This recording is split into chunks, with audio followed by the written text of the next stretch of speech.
hereby declare this to be an unlawful assembly.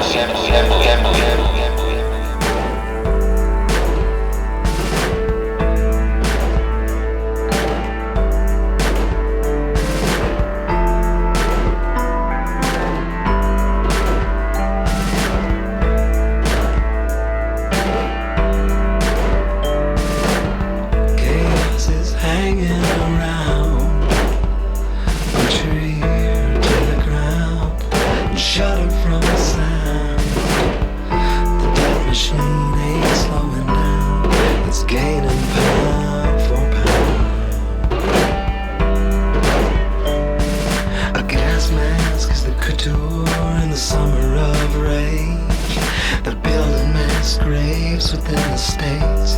You and I, they'll vaccinate. They're preparing us for an all-out police state.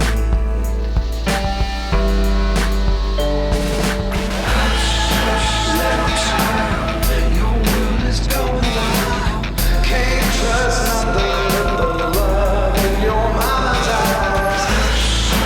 Little child, salvation's in your smile. Just wish I could be alive to see the whole river rise. Keep the shields up front if you can. Move units down forward slowly. Depth and circle back.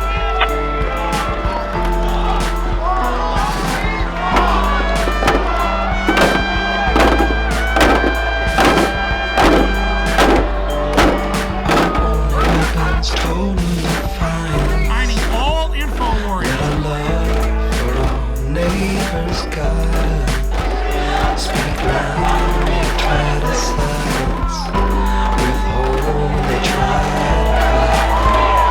Go to Pittsburgh now with video cameras. Little child, your world is going wild. Can't trust nothing but the love in your mama's eyes. Little child, salvation's in your smile. Just wish I could be alive, see that whole river rise. Republic is falling right now.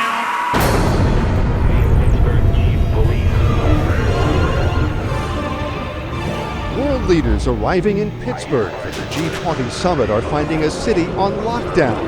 The next moment, my eardrums were blasting, and as that happened, I basically turned around, saw now 40 riot police assisted by military. They're closing in. Run! Get out! I told you! You must leave the immediate vicinity. This was the talk of the town in Hardin on Thursday. Mercedes decked out in the City of Hardin Police Department decals and driven by American Police Force members. We're not disclosing the name of our parent company. We know the guy that owns the company, but we've never seen this name before. Excuse me, you just dropped a bomb on us. This is Red Dawn. Foreign mercenary group admitted driving around doing police work with Hardin Police next to their American Police Force logos. This is insane.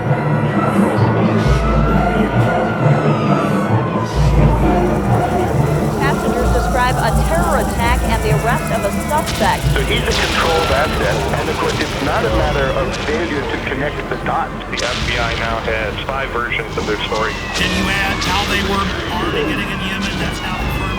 The scanning machines that we currently are beginning to deploy. He told me to go through the scanner, and I said no. It's a real act of submission. They were involved in a cover-up. Kurt, this is huge.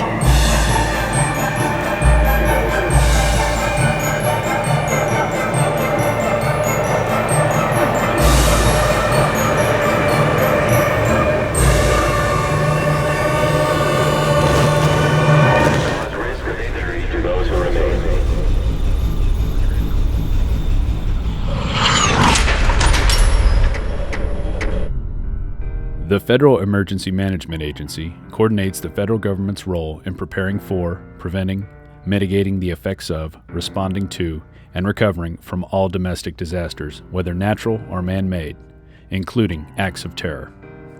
Its beginnings can be traced to disaster legislation passed in 1803 to provide assistance to a New Hampshire town following a fire. Following a string of natural disasters in the 60s and 70s, President Jimmy Carter signed Executive Order 12127 and merged nearly 10 federal agencies into what we now know as FEMA. In March 2003, FEMA joined 22 other federal agencies to become part of Homeland Security. In 2005, Hurricane Katrina hit the Gulf Coast and most notably the city of New Orleans. Federal and local authorities encouraged those who could not evacuate the city to go to the Superdome to ride out the storm, where there would be assistance to take care of them. This is how your government cares for you. This is a FEMA camp.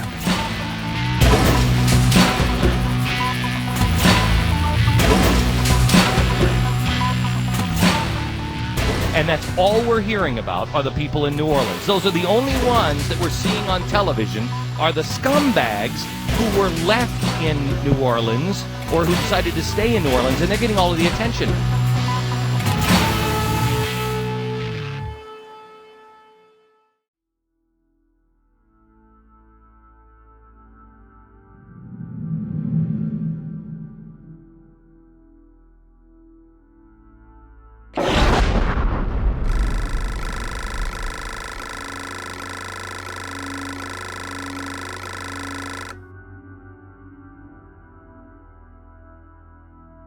I have made 3 police state films. I have also, written books and news articles on the subject. And the problem is when you cover FEMA camps is there's so much evidence, so many congressional hearings, so many news articles, so many documents. The problem is knowing where to start.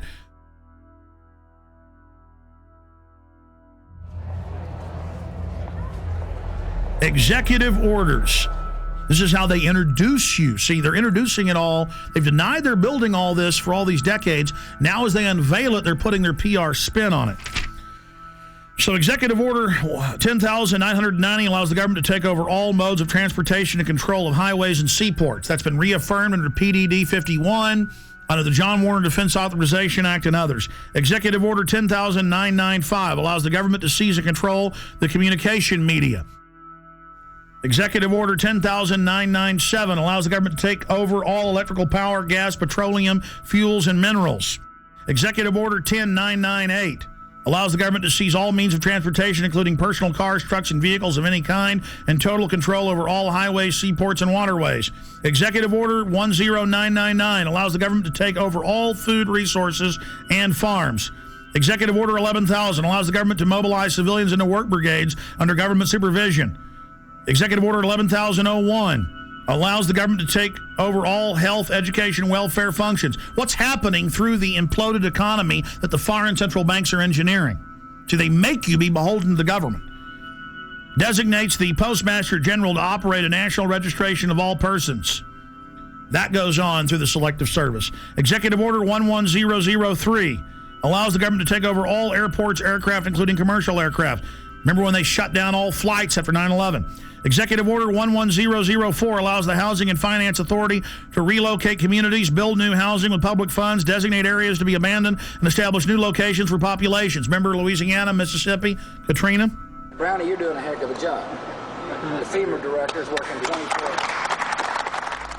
Executive Order 11005 allows the government to take over all railroads, inland waterways, and public storage facilities. Executive Order 11,051 specifies the responsibility of the Office of Emergency Planning and gives authorization to put all executive orders into effect in times of increased international tensions and economic or financial crises. Executive Order 11,310 grants authority to the Department of Justice to enforce the plans set out in executive orders, to institute industrial support, to establish judicial and legislative liaison, to control all aliens, to operate penal and correctional institutions, and to advise and assist the president. So that's your FEMA camps. Executive Order 11,049 assigns emergency preparedness functions to federal departments and agencies, consolidating 21 operational executive orders issued at 15-year period. Executive Order 11,921 allows the Federal Emergency Preparedness Agency to develop plans to establish control over the mechanisms of production and distribution of energy sources, wage, salaries, credit, and the flow of money in U.S. financial institution in any undefined national emergency. It also provides that when a state of emergency is declared by the President, Congress cannot review the action for 6 months. PDD 51 says never.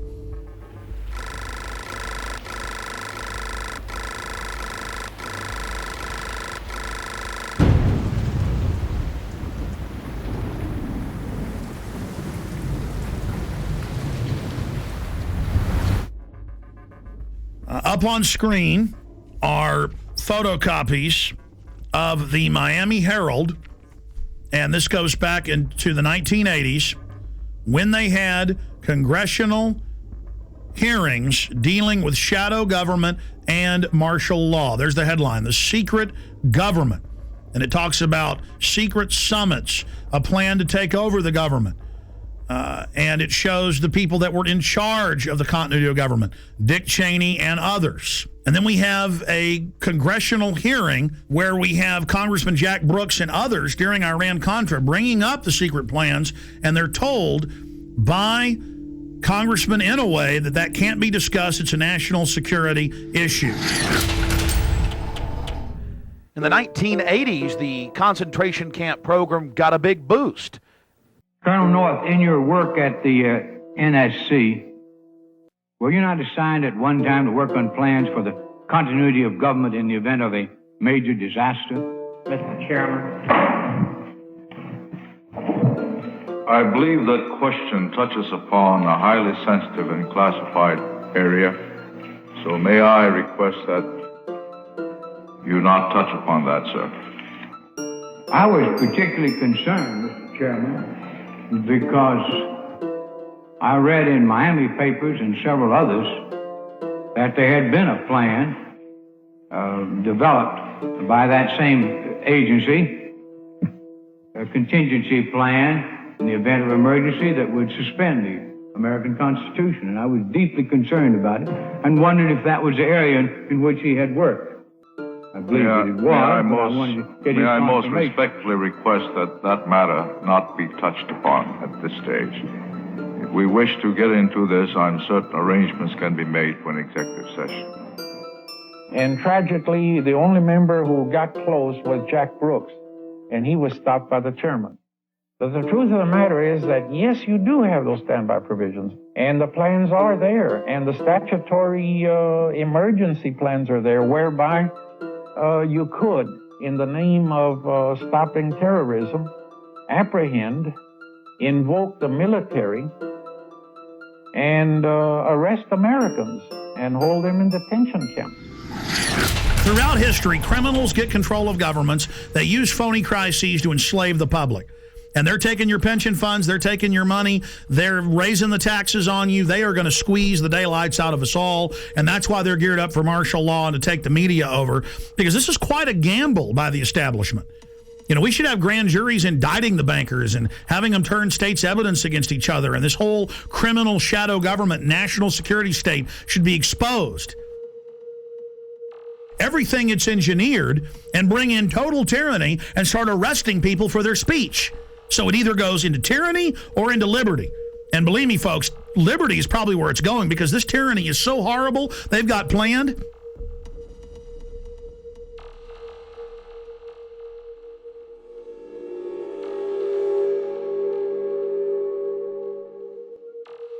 Let's go ahead and go to Congressman a year and a half ago on the Homeland Security Board wanting to know about PDD 51. Now, this fight went on for a year. The cover sheet of Presidential Decision Directive 51 stated the president's a dictator. Congress has no power during any emergency, including economic. So now Congress isn't involved in continuity of government when Congress is co-equal to the president and the courts. In fact, the Founding Fathers said Congress was above the courts and the president, but then later courts said, no, they're equal. Now they're saying they're not. Okay? Because it's harder for a dictator to take control in the Congress because there's 500 people. Separation of powers. The president is where your main dictator will come from, so it's the weakest. It follows the orders of Congress and then executes those orders. But then the chairman of the Homeland Security Committee said, I am co-equal with the president in national security. Let me see PDD 51. And they were told no. But the cover sheet alone states the president's a dictator. Then we see last year PDD 51 being executed, and members of Congress, Senator Inhofe and others, being told martial law will be declared if you don't hand total control and immunity over to the banks. And they followed orders and did it. So the martial law is now in place. And with that comes the FEMA camps. Will we get to that place? Not if we expose it. But we're already got our neck in the noose here. Is the executioner going to pull the lever? I don't know. Let's continue with the congressman talking about PDD 51. Most Americans would agree that it would be prudent to have a plan to provide for the continuity of government and the rule of law in case of a devastating terrorist attack or natural disaster. A plan to provide for the cooperation, the coordination, and continued functioning of all three branches of the government. The Bush administration tells us they have such a plan. They introduced a little sketchy public version that's clearly inadequate and doesn't really tell us what they have in mind. But they said, don't worry, there's a detailed classified version. But now they've denied the entire Homeland Security Committee of the United States House of Representatives access to their so-called detailed plan to provide for continuity of government. They say, trust us. Trust us, the people who brought us Katrina, to be competent in face of a disaster. Trust us, the people who brought us warrantless wiretapping and other excesses eroding our civil liberties. Trust us. Maybe the plan just really doesn't exist, and that's why they won't show it to us. I don't know. Or maybe there's something there that's outrageous. The American people need their elected representatives to review this plan for the continuity of government. All right, that's Congressman Peter DeFazio. Now, that was a year and a half ago. Mr. DeFazio, the cover sheet says the president's a dictator and that Congress has no authority over continuity of government. That's why they're now saying Congress can't see it, because they're declaring and executing that power. Now, we fast forward a year plus to October 3rd, and here is Congressman Sherman, who we interviewed here on air, other congressmen we interviewed, and Senator Inhofe saying they marched in and told them martial law will be declared if you don't do this. So we go from the 80s to where don't talk about the martial law plans and the FEMA camps. If you want to know about that, you can know about it in executive session, Congressman Jack Brooks, to, oh, Congress, you're not allowed to see the plans now. To Congress, do what we say, we're under martial law. The only way they can pass this bill is by creating and sustaining a panic atmosphere. That atmosphere is not justified.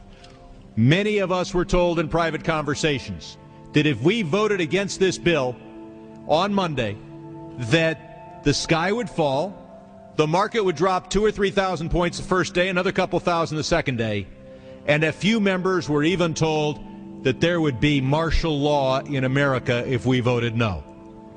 That's what I call fear-mongering. So we have the congressman on with us. We only have him for 5 minutes, 6 minutes. Congressman Brad Sherman, thank you for coming on, sir. Good to be with you. You know, Wall Street used these panic tactics to get us to pass this $700 billion, what the bill really is $700 billion in unmarked bills.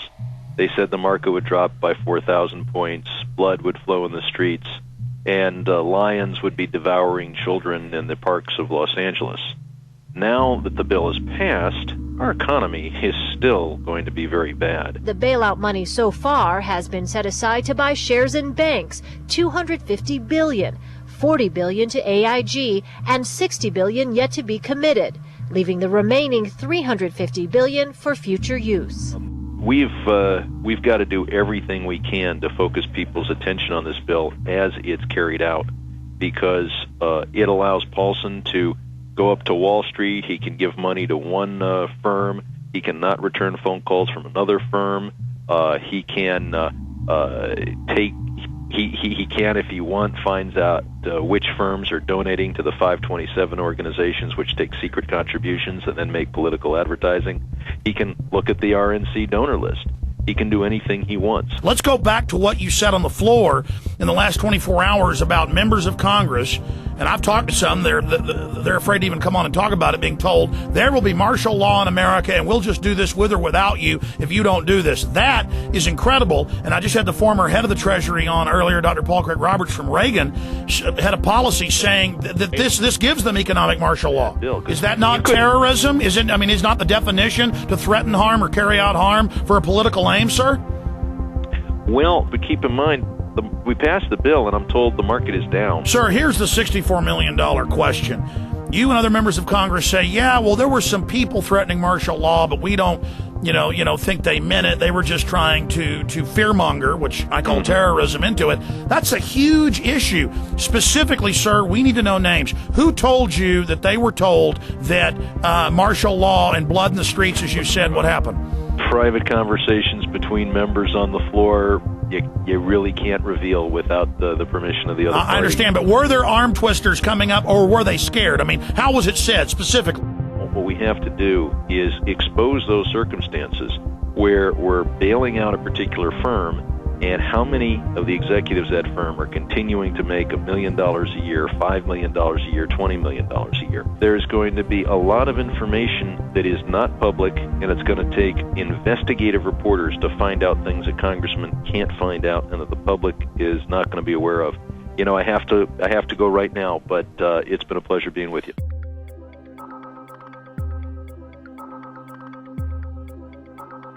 Somebody in D.C. was feeding you guys quite a story prior to the bailout, a story that if we didn't do this, we were going to see something on the scale of the Depression. There were people that were talking about, martial law being instituted, civil unrest, all this kind of stuff. Who was feeding you this information? That's Henry Paulson.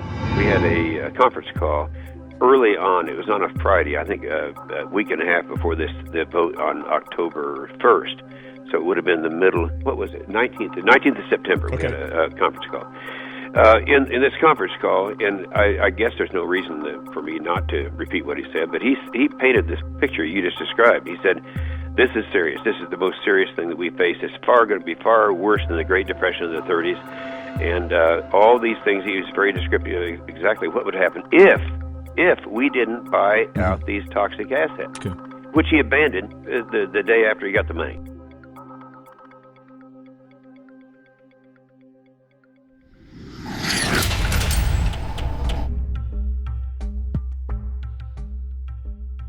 Okay, here's our top story.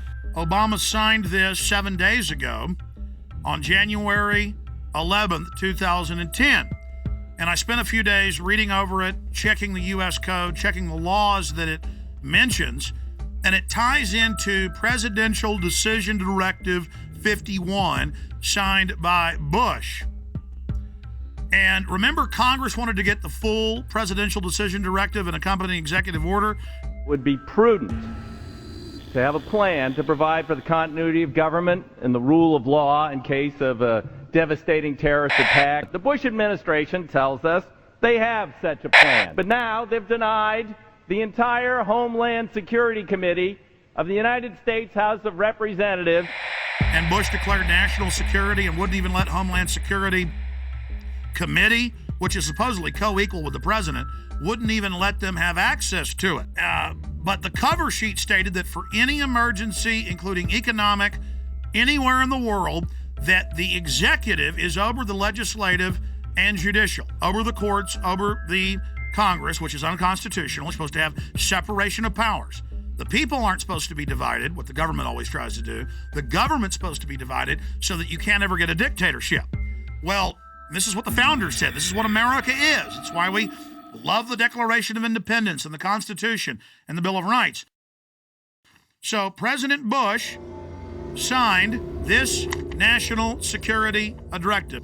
And it says the continuity of government program will enhance the credibility of our national security posture and enable more rapid, effective response and recovery. And it goes on. The catastrophic emergency means any incident, regardless of location in the world, that results in extraordinary levels of mass casualties, damages, or disruption severely affecting the U.S. population, infrastructure, environment, economy, or government functions.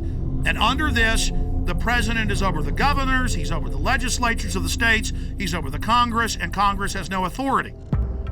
And then Congress asked for the full secret document, and it's still classified to this day. Obama has continued breaking his promise of transparency and has not released the full text of this and other memorandum. Connected into this is his new announcement. He is creating, with this executive order titled Establishment of the Council of Governors, it says here in the document that they are taking the governors, the states, the police forces, everything under the control of NORTHCOM, that's the Pentagon, and Homeland Security. But don't worry, the states have their say. The president is going to appoint the 10 members. 5 governors from the Republican and 5 governors from the Democrats. Kind of like Bush called the 9/11 Commission independent when he appointed it, or Janet Reno appointed her own Waco investigation team. This would be like Hitler appointing his own Nuremberg judges. I mean, or Al Capone at his own court case. I mean, it's just absolutely ridiculous. And there it is at whitehouse.gov, the executive order for anyone that wishes to see that for themselves. Separately, I have the Rand Corporation's plan that they put out last year. And this plan, the Stability Police Force of the United States, justification, options for creating U.S. capabilities. This has already been implemented covertly in the last 15 years. But now they're just being open about it. And it has all the maps here of how Stability Police Force headquarters to run your local city. They have systems for medium-sized police forces, large police forces. They have the stability unit for small police units. Again, Communist Russia had this. Communist China has this. Russian news is freaking out, saying America gets its own Politburo. On the Richter scale of tyranny, this is about a 10. And it goes back, because now all these conservative groups are going, oh my gosh, it's martial law. Oh my gosh, Obama's having a big power grab. And yes, he is. But Obama is just the teleprompter reading minion or frontman, just like Bush was. He's just better than Bush was at it. It is the system that's doing this. Big central banks threatened martial law in early October of 2008. Give the trillions, not 700 billion, but trillions of dollars. The overriding issue is we are under martial law right now. In 1986, under Rex 84, they opened 12 secret Army camps to test if they could keep them secret while they held federal. Now they hold state prisoners as well. Federal prisoners would then be given a few years off their sentence if they agreed to not tell family about it and to go to the labor camps. It is a labor camp, and under the revised military rules, it allows any U.S. citizens to be put in it under forced labor. Here is the Civilian Inmate Labor Camp Program, Army Regulation 210-35. It's exactly 30 pages long. I suggest you Google Civilian Inmate Labor Camp Program. Even if you don't have a computer, go to the library. This is important. Now, this is the big piece of news. This is to establish setting up prison labor camps, negotiations with correctional systems representatives to establish prison camps, governing criteria, civilian inmate labor camps, policy statement, governing provisions for operating civilian inmate prison camps on Army installations, procedures for establishing a civilian inmate prison camp on Army installations, infrastructure, inter-service, interagency, and interdepartmental support agreements, working with local police at the FEMA camps. In 2002, I published my book, Descent into Tyranny. I've been covering it since 97. When it was declassified, but I put it in my book, Descent into Tyranny. This sucker was set up in 1986 at 12 camps. It's since doubled to 24. And from 86 to 97, secretly at labor camps, U.S. citizens, non-military prisoners, were worked on FEMA camps. Now, this was beta testing. They would tell them, you'll be given leniency and only serve half your sentence if you agree to labor. The minute you don't, you'll be sent back on these military bases, but you can't tell anybody national security. See, they were testing, can we keep camp secret from local police or get them to work with us? Can we keep camp secret from the media? So for 11 years, they kept this sucker secret. Reagan, Bush, Clinton. And then Clinton declassifies it and says it's a good thing in 97, and they double the number. We had secret copies of this when I first got on air in about 95, 96, with just the cover sheet of it, and people made fun of us and didn't believe it. Then it was declassified. This is from Army.mil. So here it is, the big kahuna. This is just one section of these, training the troops, training the infrastructure, creating the larger cadres to expand the archipelago of gulags.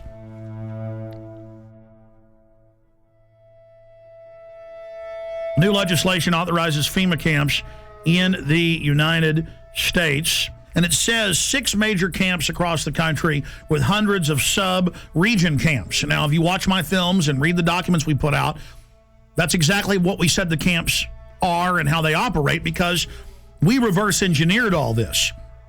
The camps are already built. It's when they want to openly announce they're doing it that they then pass a law. And they say, oh, all these shut down military bases that they've been keeping refurbished and putting barbed wire facing in and putting in showers and bunks. And we knew that those were to be the FEMA camps, because in the FEMA documents and the congressional leaks and from people that worked at the camps, we knew, and we would list the camps. Then we noticed when it was declassified in 97 that the very camps that had been, quote, decommissioned under the base closure, because they'd said back in the 80s under Rex 84 they were going to use the camps in Congress. So we said, you want to know where the camps are? They're old military bases, and they're old POW camps from Italians, Germans, and Japanese. Guess what's in here? Guess what's in the bill? They've reintroduced the National Compulsory Service under H.R. 1444. It says for mandatory national service. Defense Department announces civilian expeditionary workforce in Pentagon Directive 1404.10. It says management retains the authority to direct and assign civilian employees either voluntarily or involuntarily or on an unexpected basis to accomplish DOD mission. So, see, they're saying they're going to create a 7 million man. That was in the New York Times. The Congress said. I kept saying 1 million because Obama said as big as our army, as big as the military. That'd be 1 million people. They say 7 million now, and that they're going to draft you into this, and they'll decide, no more draft boards, if you stay here or if you go overseas.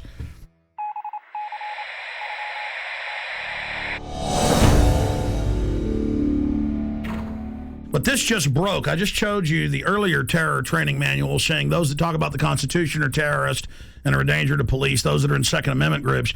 Here is the MIAC strategic report, and this is 2/2009, the modern militia movement. And they mix in here people that believe there's 9 FEMA regions, people that believe there's a NAPTA superhighway, and they show the official NAPTA superhighway map the government put out. Doesn't exist. Those that don't want RFID chips being planted with them, and they mix it in then with white supremacists and others, and they say, we want you to understand the terrorist symbols. It's don't tread on me flag of the Founding Fathers. You know, the flag of the Founding Fathers, all of it. We're going to go over this. This is amazing. They say in there that there is...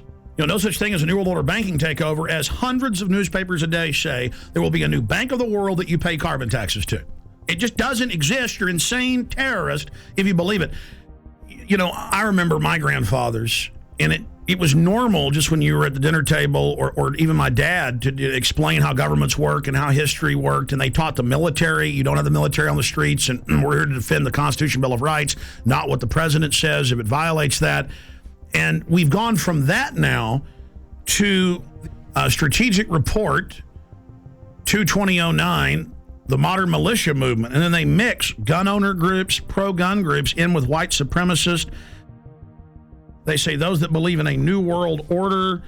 These theories vary, but most always involve a globalist dictatorship. They show, and I'm putting on screen right now, official North American Union SPP maps that have been on CNN of how they're going to have every major highway be an international toll road from Mexico up into the deep north of Canada. And they just say it doesn't exist. These people are insane. I mean, this is a high level of psyop, isn't it, Gerald Celente? Well, that's the way they always do things. They lump them all together, and it's one size fits all. I have a question. Do you believe that the military will fire on its people? They're going to stage riots, and then it's going to look like, oh, they stopped the riots. It's reasonable to set the precedent. Like, oh, we do have FEMA camps for medical care and where you can stay. The troops are here to help at car wrecks. That's how they're rolling it out. And I believe that I think the way they're going to manipulate the military, I think a lot of them are going to fire on U.S. citizens. Because that's a question we're going to pose in the Trends Journal in the next edition. And I happen to agree with you. They'll stage riots. We always see these people that they call anarchists that always have black, always have dressed in black and have masks on. They've been caught being police sorry, go ahead. No, exactly. No, I agree with you. And I think that they are going to fire on the people, unfortunately. No, don't shoot me, please! Don't shoot me! I haven't done anything! Don't shoot! In this training manual that's going out to police everywhere in the country, it has a "Don't Tread on Me" flag. It shows America, freedom to fascism, and the film Zeitgeist in it. We just showed that, and shows it next to the Turner Diaries, which was a white supremacist thing about killing police. So see how they do guilt by association. I mean, this is just off the charts, and this was sent to me by the Missouri Information Analyst Center. A police officer sent it to me. That's where they got it from. And I've seen these in Texas versions and others. It's the same thing, but they're updating it. I mean, how do they say none of this exists and then mix in mainstream things that are happening with white supremacists and tell police that people are dangerous if they're into this? You're watching Police State 4, The Rise of FEMA. I wanted to take a little break out to explain the history of the Police State documentary films. In 1999, in 2000, and 2001, I made the seminal Police State films that were a viral success on the web and on VHS and DVD. Fast forward 8 years later, it's all come true. Not because I have a crystal ball, but because I'm looking at government documents, I'm looking at the facts, I'm looking at their own white papers. If we can expose the FEMA camps and the executive orders and the shadow government, their system will fail.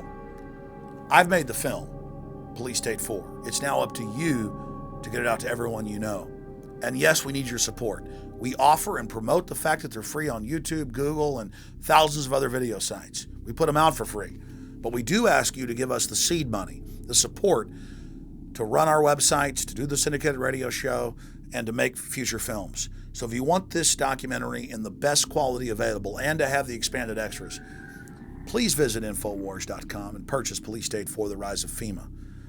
You can call toll-free, 888-253-3139. You can visit Infowars.com or PrisonPlanet.com. If it hasn't been blocked in your country yet, many have.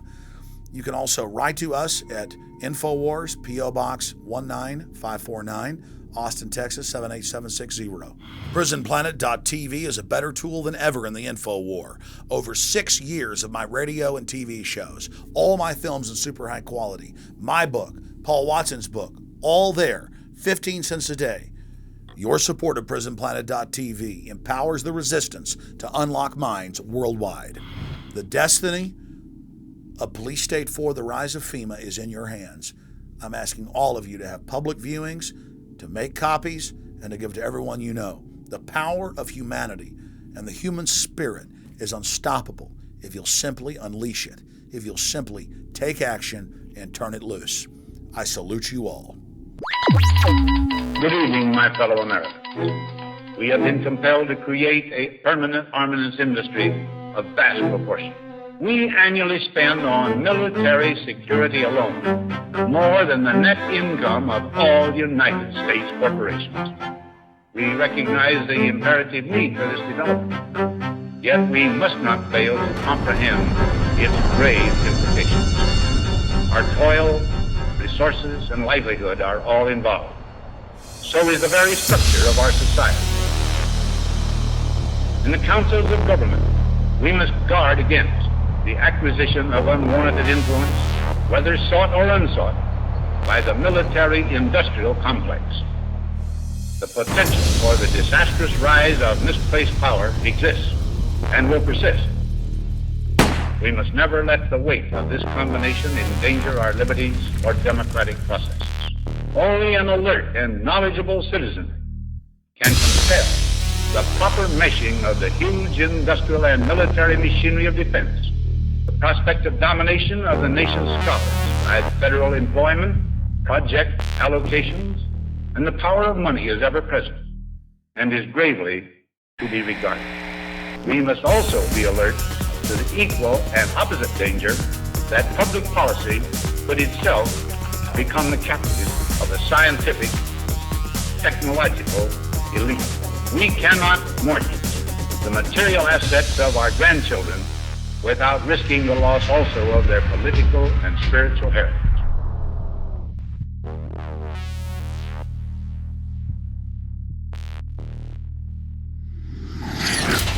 Well, I think terrorism is being practiced on the residents of the city of Oakland because many of the retired teachers, retired military people have informed me that they understand what's going on, and it's not anything that relates to humanitarian training whatsoever. This is a psychological, as we in the research community say, this is a psyops. They're preparing people for what is coming, not what is being presented today. So you're saying they're preparing people to accept it with incrementalism? That is correct. Like the old frog example. You know, you put the frog in the water and you just gradually continue to raise the heat on the water until the frog is cooked. And that's the way it works. The problem is that the local people in general, just will not take their heads out of the sand.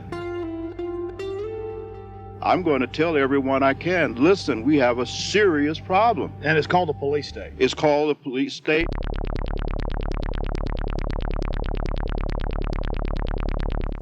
Let's go ahead and get to this. I mean, you want to see, what goes with FEMA camps like a horse and carriage. Troops, militarized police, training with the Army to take over your cities and towns. Let's go ahead and play this YouTube clip, Martial Law is Coming, from News 7 at 11. The scenario was a fake, but the pepper spray and billy clubs used to break up this riot were definitely real. Good evening, I'm Miranda Stevens. Whether it's terrorism, riots, or any major disaster, local agencies will be the first to respond. That's why Roanoke City wants its disaster training to be as real as possible. Jeremy Butterfield has more. It's supposed to look like a riot, and the scene at William Fleming High School had all the elements. I'm one of the rioters that the guard and the police force had to take down and arrest, and did very successfully. In this scenario, everyone has a role to play. The rioters were ready to fight back as Roanoke Police, Roanoke Fire, local National Guard troops, and members of the Virginia Defense Force secured perimeters and moved in to make the arrests. Prior to 9/11, these organizations couldn't communicate and did not work together. They worked to support each other, but not together.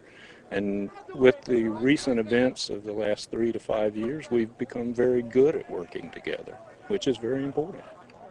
Of course, these weren't real rioters. The rebels in t-shirts were all members of one of the participating agencies, but you couldn't tell that during the exercise. If you weren't protected by an orange vest signifying you as an observer, you were in danger of being hit by eggs, bottles, billy clubs, or even the occasional well-placed round from a sniper. We try to make this very real, give a real feel to it. We had the fire department provided some live burning out here, so we had smoke, flames, objects being thrown, a lot of chaos. There's going to be a lot of chaos in a civil disturbance situation, and that's what we want to try to incorporate as much as possible. Teamwork plays a major role. Mountain Police had to coordinate with the fire department, while National Guard troops marched in formation toward the rioters. Without cooperation throughout all the agencies, the rioters would have quickly taken control. I think everybody learned a little bit. Mistakes are made, but we'd rather make those mistakes here than in a real situation.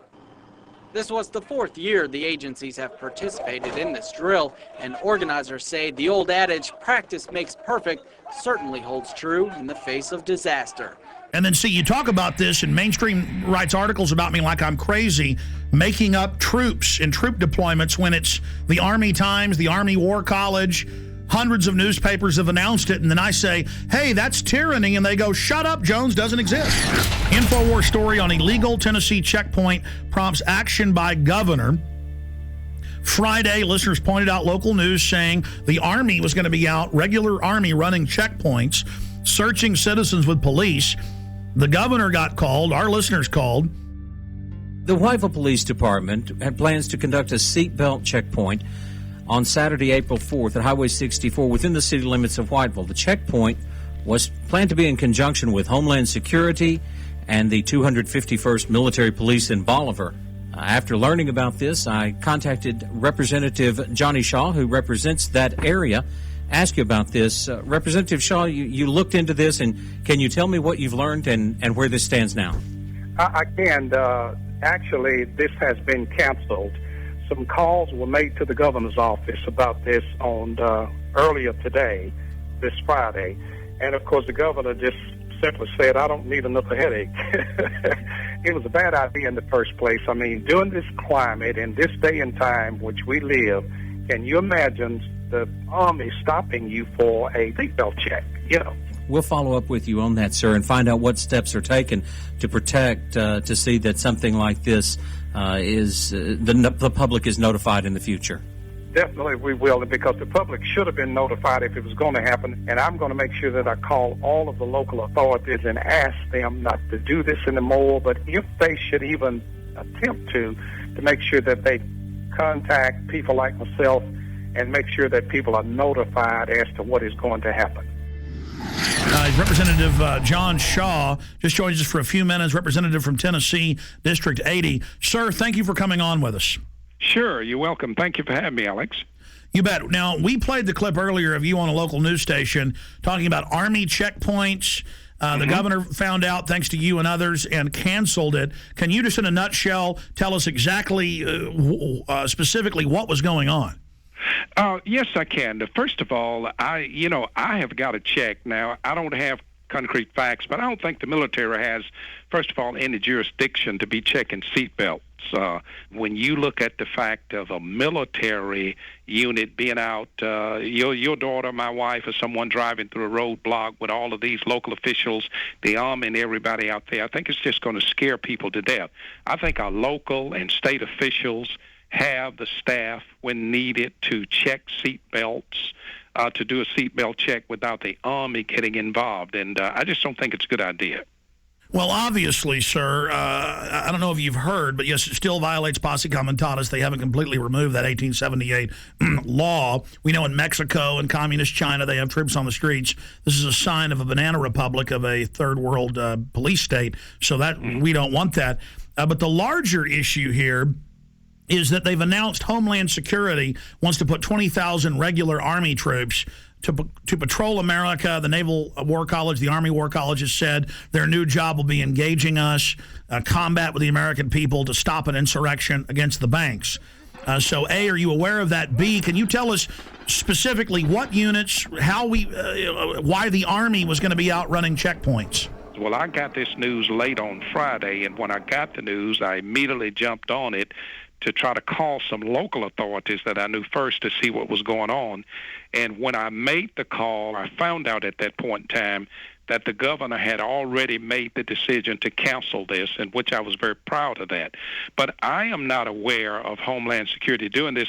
I did hear that they would be involved in this roadblock issue on last Friday, but I am not aware of the other part of the question that you asked. Okay, specifically, though, when you talk to the local authorities, whose idea, where did it come from that regular Army is going to be out running checkpoints? I mean, a checkpoint is unconstitutional if you don't have warrants and it's random for the police to do. Now the Army? I mean, again, sir, this is suddenly happening everywhere. This is part of a larger plan. So we as detectives are asking you, any other little tidbits you've got about who was behind this?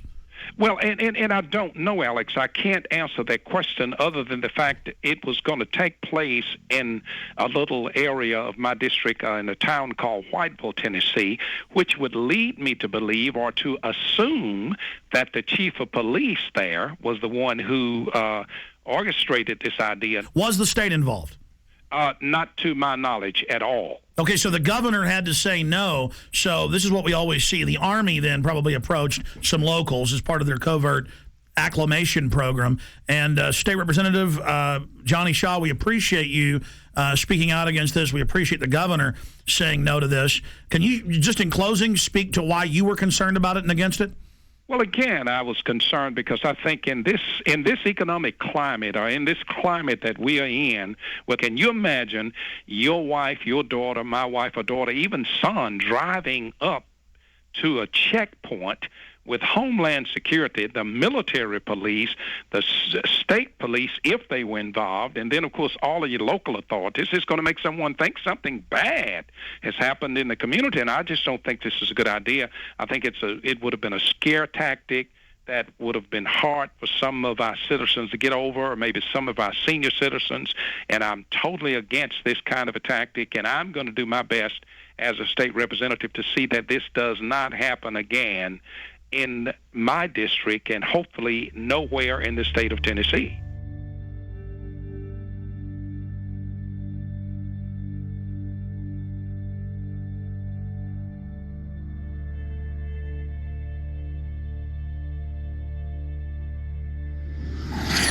Now, this is being done to acclimate the public so they don't panic when troops take over the city hall, the county, the state. This is high treason. And Obama has taken all these new powers that Bush claimed and has expanded them day one. And suddenly the left that was against it isn't saying a thing. So that's part of the preparation. Guardsmen to conduct urban training at Arcadia in April. This is going on, scaled back now. It says in this article, going door to door, asking if they can search homes looking for weapons. And they practice raiding the local gun shop. And this is for domestic operations. Lieutenant Colonel, I really appreciate you coming on such short notice, sir. My pleasure. Thanks for the invitation. You bet. I saw this article out of the Daily Times Herald in Carroll, Iowa. Have you seen that? I sure have. And it's telling us about an urban warfare drill to be held in several towns. Can you tell us about that? Sure. It's actually a planned training event to provide our soldiers with greater proficiency at what we call cordon and search, which is a mission that, just for a little background, we've deployed nearly 13,000 members of the Iowa National Guard in the global war on terror. And the vast majority of those have been in Iraq and Afghanistan. And one of the missions that they perform in Iraq and Afghanistan on multiple occasions is cordon and search, where basically you are trying to get to an area, cordon it off to make sure everything's safe, and then actually search for caches of weapons or other kinds of contraband which could harm American forces and other like Fallujah, forces. What we saw in Correct. Fallujah. Mm-hmm. Correct. Exactly. So because of where we're located in Iowa, there are no active duty bases in Iowa, so we kind of have to create our own urban training environments. So the plan on this particular training event was to actually use a small town of about 450 people. The town has actually kind of adopted the unit, which is called Company A, 1st Battalion, 168th Infantry, and they were more than willing to participate in the exercise.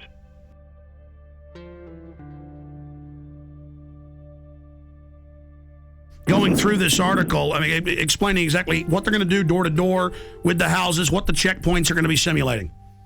Sure. When you're talking about cordon and search operations, you've got several different rings of security that you've got to provide in a particular area. And then it's important that people are treated respectfully as you go house to house, as you're looking for certain items, particularly in our experience in Afghanistan and Iraq, looking for weapon caches, whether those have AK-47s, RPGs, rocket-propelled grenades, that is, any kind of ammunition or any kind of improvised explosive devices, et cetera, et cetera. And our job, when we go on a cordon search, is to locate those kinds of items.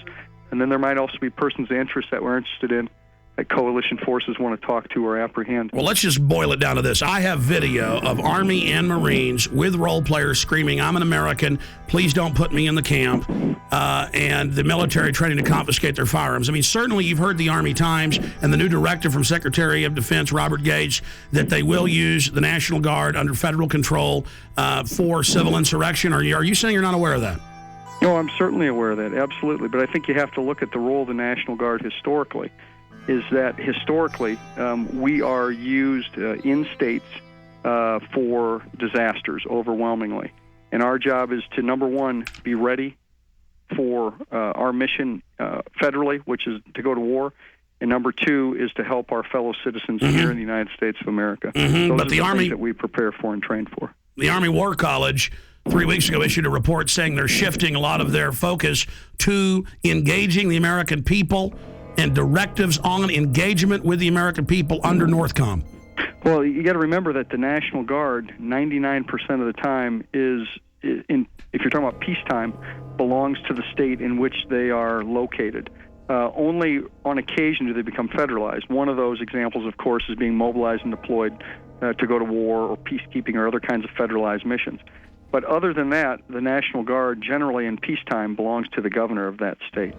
Well, you're pretty informed on all these issues. Obviously, you're right in the middle of it. Did you hear about the mainstream news articles about Marines in California and other places helping at DWI checkpoints with citizens? Would that violate posse comitatus? I'm not aware of that. With respect to active duty military, that's called Title 10 when you're on active duty, and they're not allowed to participate in certain kinds of operations under the Posse Comitatus Act. Does that sound like freedom to you all over the country to have the National Guard at big events like at the Kentucky Derby and the Super Bowl searching bags? Well, I think if you're talking about keeping Americans safe, it's our job to do whatever we can to help them with that. And if our job happens to be to detect weapons of mass destruction or other kinds of things that could harm a great deal of people, that's what we do. Now, here's your Pentagon Channel report. The Kentucky National Guard was part of the massive security force required for this weekend's Kentucky Derby. Officials say that 360 Guard members were on hand at Churchill Downs to help support law enforcement efforts for the first leg of horse racing's Triple Crown. Now, the troops took care of crowd and traffic control, provided 3 choppers and crews for aviation support. Officials at the track said that more than 150,000 fans turned out for the race. Police only had to make 44 arrests. International media, government staffers, and protesters. Thousands of them, all waiting for the G20 summit to begin. World leaders arriving in Pittsburgh for the G20 summit are finding a city on lockdown and already hit by violence. By order of the City of Pittsburgh Chief Police, I hereby declare this to be an unlawful assembly. I order all those assembled to immediately disperse. The G20 basically represent the largest nations which participate in the Western banking cartel, which I feel is behind a lot of the pain, anguish, and misery that exists in our world today.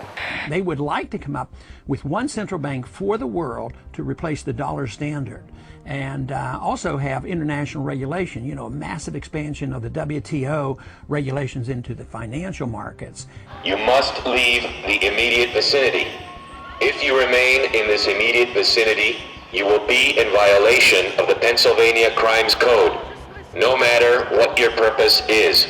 It's hard that it's setting up as like a us versus them when we're all in the same class. We're in it together, and they're protecting the interests of the world's billionaires. Anytime I've been on a march or anytime I've been arrested, it has been peaceful on our side. It's the state are the ones that cause the violence. You must leave. If you do not disperse, you may be arrested and or subject to other police action. Other police action may include actual physical removal, the use of riot control agents and or less lethal munitions. Ladies and gentlemen, this is breaking news. Do you know why my crew is not live with us right now, why they were out of contact? They are under sustained LRAD sound cannon attack. They rolled these out at tea parties in California and other places. First time I saw them was 2004 in New York. They have the National Guard engaging American citizens right now with deadly acoustic weapons that damage the middle ear. This is happening right now in Pittsburgh, Pennsylvania, while the G20 in mainstream news is getting rid of the dollar, bringing in world government against everybody right now. Listen, this is such a police state there that they tried to talk to the military and talk to a spokesman last night. Defense Link put a press release out, and they said, no, we're not going to talk to you, get out of here. Then they got their license number, had the police pose as Alamo rental car people from the county there, Allegheny County in Pennsylvania. They called them and said, your car's got no brakes, bring it in. And they said, well, we're in the cordon at G20, we're news reporters, we can't get out till tomorrow. And they said, well, that's fine, because I'm a police officer with the Army and FBI, and you've all been put on terror list, and your life's over, boy, and we know you're a terrorist, and you were sneaking around the military base and ran. All lies. Thank you very much. Okay, so I just went over. They're going to have a guy come out and talk to us, or they said they'll get us a number to contact. I think he said the PAO. This is probably him right here.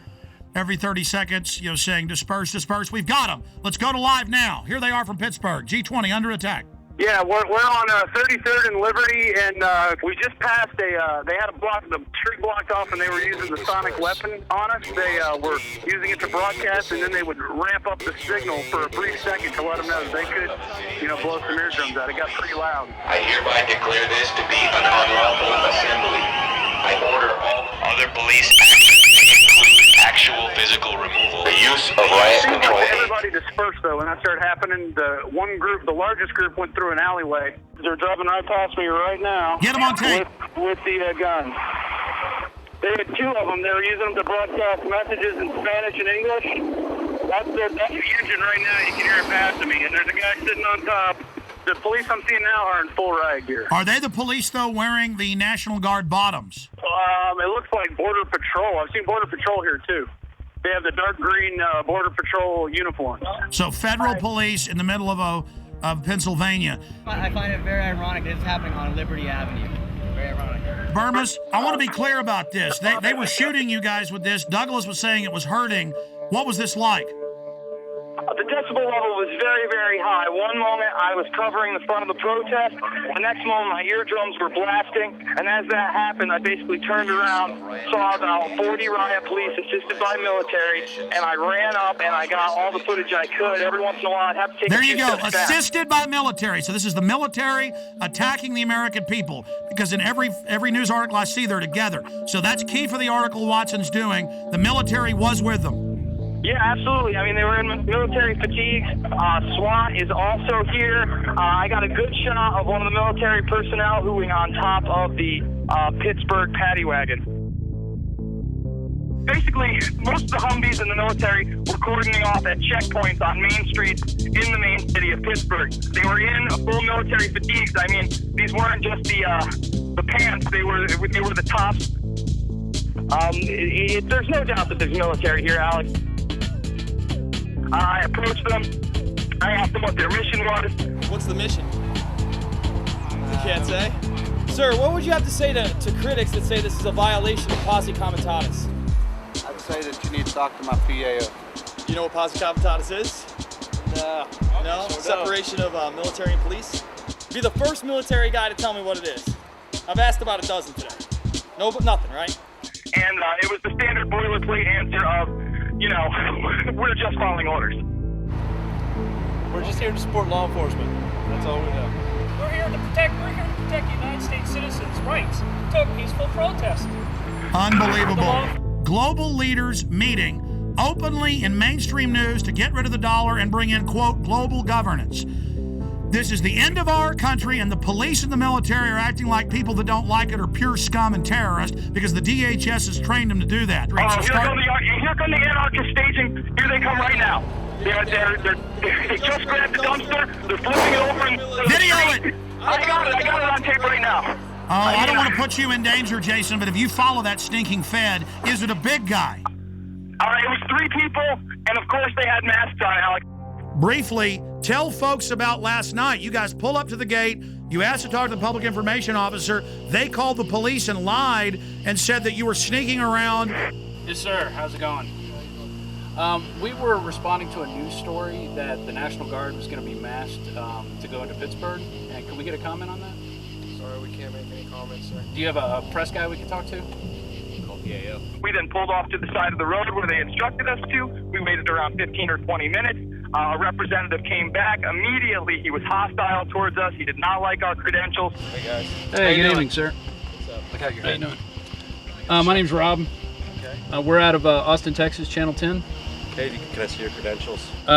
We tried to get as much information as we could. He refused to answer our questions, so then Rob asked him for his information and where we could contact him tomorrow if we could get a word with him. He then gave it, and we left. Speech, freelance reporter? Yes, sir. Okay, so what are you looking for? Well, we're following up on a report that we got, and it's that we read. It said there's 2,500 troops that are going to be deployed into Pittsburgh for the G20 for security. Once again, do you have? I'd like to talk to your editor. I'm more than welcome to. I'm more than willing to do this. So you got somebody back at the station I can talk to? You guys have credentials for the G20? I can't. The middle of the night, you come here tomorrow. We'll see what we can accommodate you. we're not going to. I mean, we only got a few questions, man. Yeah, we just have like 4 questions. The answer is no. I'm not going to comment. No, I'm not. That's okay. We're going to deny the interview. If you get some credentials, you get some that I can work with, I'll do the interview. We didn't run away from anything. By the time that we had left, turned around, and exited the main military facility, there was another car parked on the other side of the road, waited for us to pass, followed us for an exit, then got off. And then we were shocked when Douglas got a call trying to entrap him and have us go return our rental car for quote-unquote 2 more free days. When we didn't fall for that, he then came clean and said he was actually military personnel, and he wanted to know whether or not we were terrorists, Alex. And then he told Douglas, you're on a list now, pal, for the rest of your life. Yeah, he did. With pleasure. You ran from them. Is that true? Absolutely not. Can I have your name and number so we can call you tomorrow? Sure. Okay. 17821. Chris Cleaver. All right, thank you. Okay. Thank you.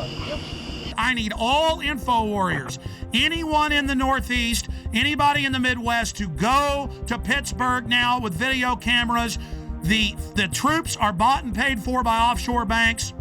The Republic is falling right now. They are openly destroying our precious Republic right now. They are openly bringing in martial law. They have troops deploying in every major city. This is just another beta test. We need everybody to go to Pittsburgh who loves this country. Come with cameras, radio host. Everybody needs to get there and needs to expose these people. And we need people to follow the anarchists. They're going to go back to military installations. It's happened in every case. We proved it in Denver. We proved it in Ottawa. We proved it in Seattle. We proved it in London. We proved it in Genoa. We prove it every time.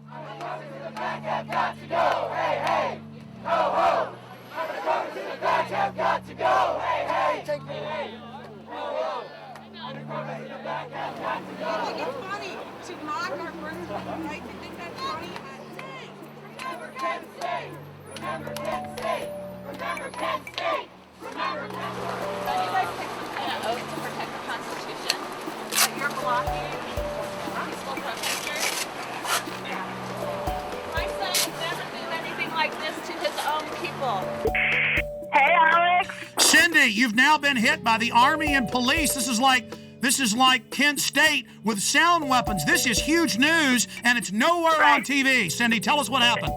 We're just trying to get to downtown so we can exercise our freedom of speech, Alex. And you know they're blocking peaceful protesters. We don't have any weapons. They're blocking us with the most disastrous, horrible weapons that they can think of. And so yeah, it's just really awful down here. They have your LRAD. The LRAD was used in Iraq and Afghanistan against insurgents. You're now using these weapons against the American people. How do you feel about that? This is all about training you that you're not supposed to protest and demonstrate. That's why the police pose as anarchists in every case. They've been caught over and over again. This is how the Republic falls, with the stormtroopers in the streets and the world leaders coming to our country to sell it out and the mainstream news reporting it. You guys are hurting your own people. I order all those assembled to immediately disperse.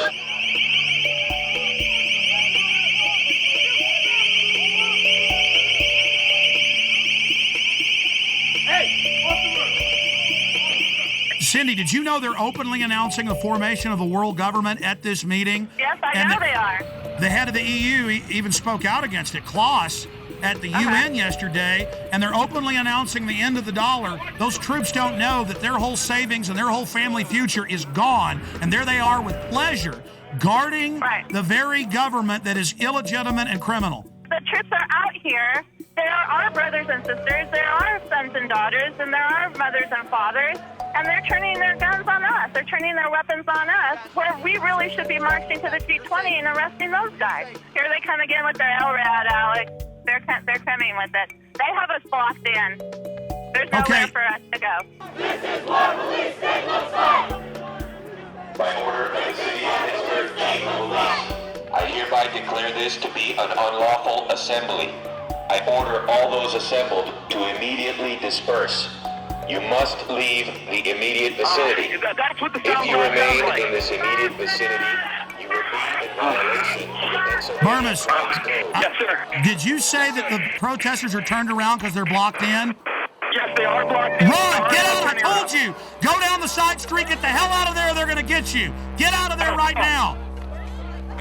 By order of the FEMA only, clear this area, or you are subject to arrest. Jason, are you there?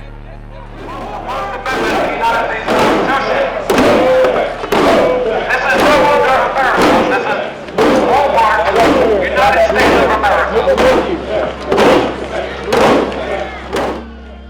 Amazing to have Burmis and Cindy Sheehan and all these people together. They're standing against tyranny. She lost her son.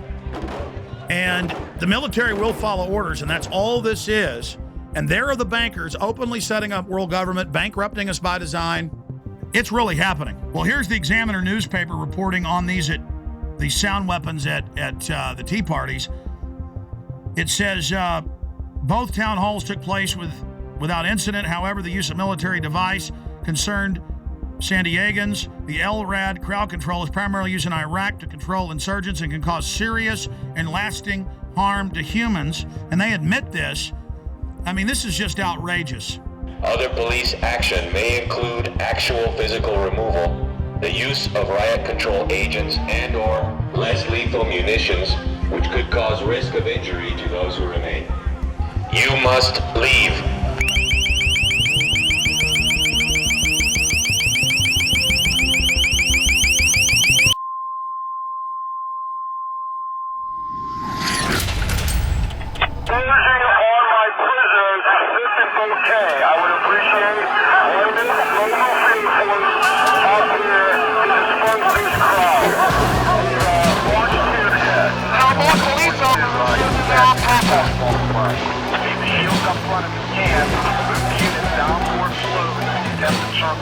We have units coming up through the park.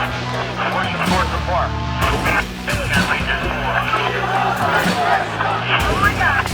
This is how we're going to push them. After we get the encirclement, we're going to push them down forward back towards Chemley Drive Extension. Leave Chemley Drive Extension open so we continue to push. Then we'll establish a skirmish line along Chemley Drive Extension.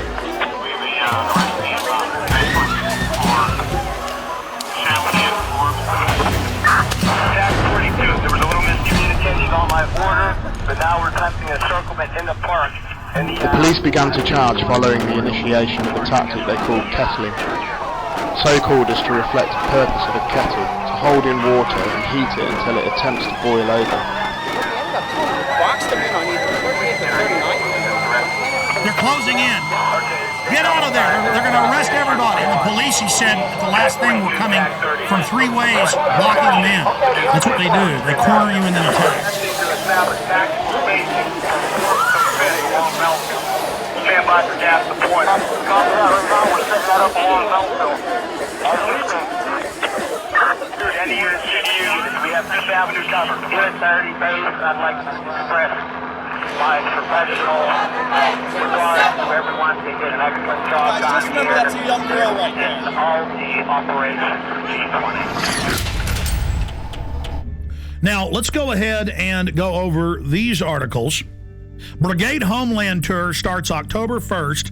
3rd Infantry's 1st BCT trains for new dwell time mission. Helping people at home may become a permanent part of active Army. And then you read this, the Washington Post reported it, everybody else did. It says, for riot control and civil unrest during a collapse of society. Then the Army War College came out a month later and said, yes, we're preparing to engage the American people. So there's that going on. So they have to have troops to take you to the FEMA camps. Washington Post, 20,000 more U.S. troops to be deployed for domestic security. They then expanded and said it won't be 4,000 troops, it'll be 20,000. Now they're saying, oh, it'll be 40,000 regular Army troops. The very troops that were in Baghdad doing gun confiscation, the very best troops they've got. Here's another one. Marines admit security force to operate inside U.S. This directly from the Marine Corps' own website. And they did it with role players, practicing confiscating people's guns. Here's another one. Unit learns skills to fight different enemy. And this is out of the American Force Press Service. See, this is all part of acclimation. And then in a 4-state area, in the Midwest a few months ago. There was a report about the Army suddenly locking down parts of cities and doing, and then the disgraced Governor Blagojevich announced about 5 months ago, before he had that big scandal, and we played the newscast here where he said we're going to have the Army go door to door confiscating guns in Illinois.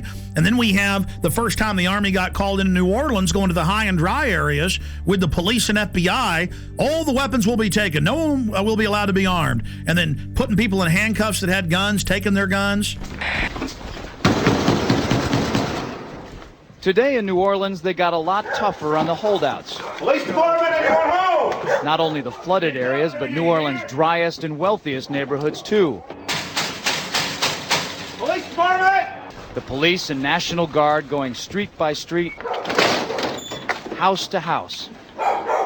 We need to make sure, too, that whenever we knock on doors, people refuse to leave. We need to make note, call it in. They say there are no orders to use force, just strong persuasion, sometimes entering open houses with guns drawn, and instructions to disarm anyone inside. You say guns will be taken? No one will be able to be armed. We will take all weapons. That happened today in this wealthy neighborhood where homeowners had armed themselves to protect their mansions. Residents were handcuffed on the ground. In the end, police took their weapons but let them stay in their homes. They were a little bit threatened because our weapons were bigger than their weapons. For many of the police and guard troops, it is an uncomfortable job to do this in an American city. This guard unit occupied a church, using it as a base camp.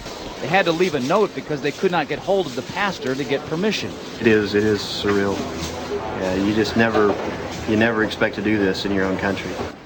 Chris Montgomery says he'd rather be in Iraq than patrolling American neighborhoods. Walking up and down these streets, you don't want to think about the stuff that you're going to have to do if somebody pops around the corner. I mean, shoot in America.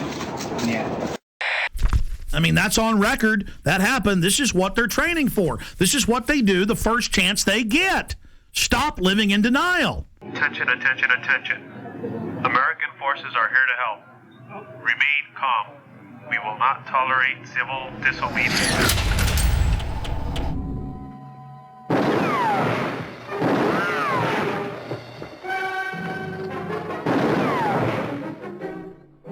Throw the gun away, Mr. Randall. Go on, throw it. Don't fix, mister.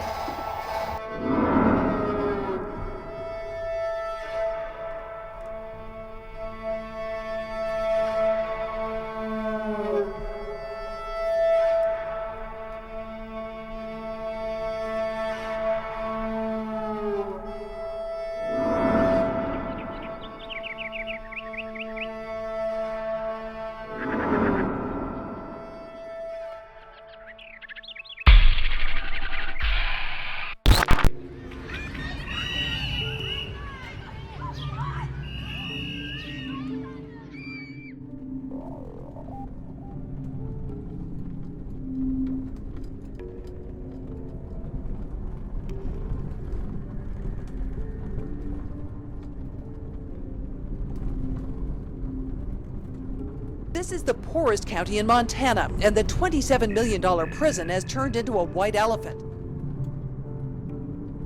Because there are no prisoners, Glenn and Ray Perkins got laid off after moving to Hardin to take guard jobs.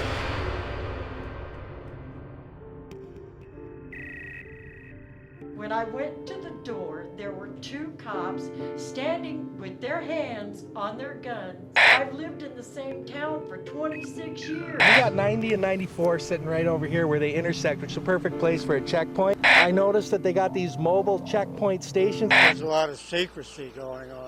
I'm concerned about the legitimacy of who they are. Nothing is square in this whole deal.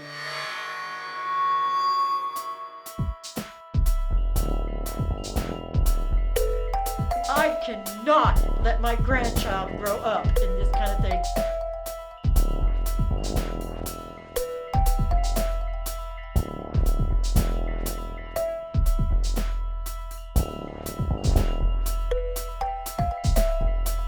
And its main focus is to bring prisoners and jobs to Hardin. We've got a beautiful, beautiful facility here.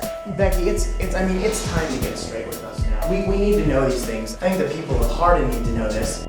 Becky, Becky Schaefer for her pay package. I don't know what she made as a reporter for the Gazette, but I know it wasn't much. But here, she's getting paid $60,000 a year, plus a house, plus a Mercedes. I don't understand who this company is and why they... Follow the money. Where were they 2 years ago? Follow the money.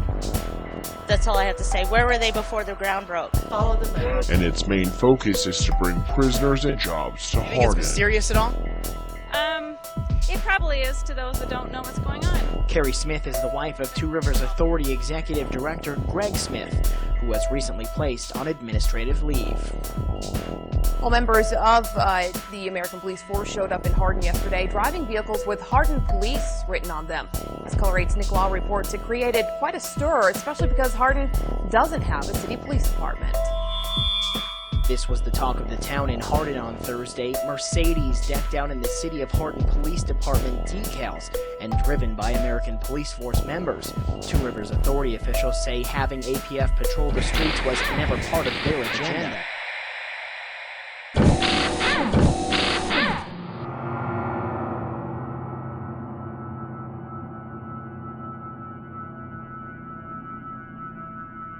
Tell people what's really happening here. Well, first of all, Alex, around the country, and it's not just in Montana, but specific areas are being identified as staging grounds. And just recently, we had 12 Tajikistan troops on BMWs. These are the same BMWs that you and I talked about meeting. And by the way, the UN admits their main force is Tajikistan, Uzbekistan, and Egyptian and Pakistani. That's their main UN force. Well, Steve, we know in Serbia they've had black sites, the secret ghost sites with the kidnap, snatch and grab people. Absolutely. We know that they're in Tajikistan, Uzbekistan, Pakistan. We know they're in Egypt. We know they're in Germany. We know they're in Poland. We know they're in the Czech Republic. We also know that they are in other areas. And so this fits the classic MO where they use these private ghost contractors to run this. Oh, I'm having trouble right now even dealing with this and processing it. Man, talk about Spookville, CIAville, black sedans running like roaches when you flip the light on at 3 a.m. in your apartment and there's like big fat roaches going. And they're like, ah! Now the locals are getting upset by these black Mercedes SUVs that have Hardin, Montana on them and then the double eagle crest just announcing we are your police.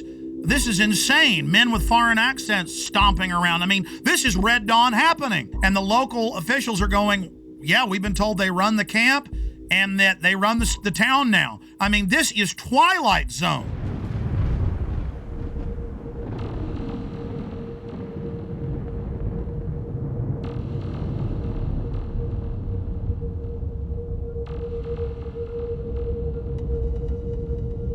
We're going to go to phone calls here in just a moment. Let's talk to Diane in Montana. Diane in Montana, where this is going on. But as Steve said, it's happening everywhere. Diane, what's your info? Okay, September 9th, we had a small incident where there was a bunch of SUVs, black Hummers, you name it. It was all there. They even brought a helicopter in. It was 4 miles from my home. So when we went to check it out, they were all over climbing the mountains in camo, dressed up. They were armed, and they said they were just doing a training exercise. Called the sheriff's office, and we got the same story. It's just FBI training, but it was FEMA, right in Superior. And we're probably about maybe 4,000 population. What did the locals think, and how many FBI FEMA troops were there? Okay, there were 6 vehicles when my husband went right by them. He called back and said, lock down. I don't know what's going on, if there's escaped prisoners or what.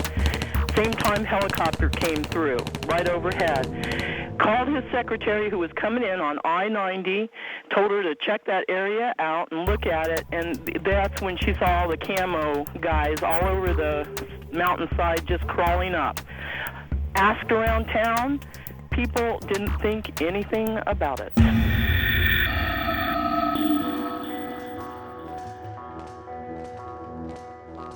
We now go live to Alex Jones on the ground in Hardin, Montana. Alex? Okay, we just got a tour from Becky Shea, the former Billings Gazette reporter that's now the PR spokesperson for this facility for American Police Force.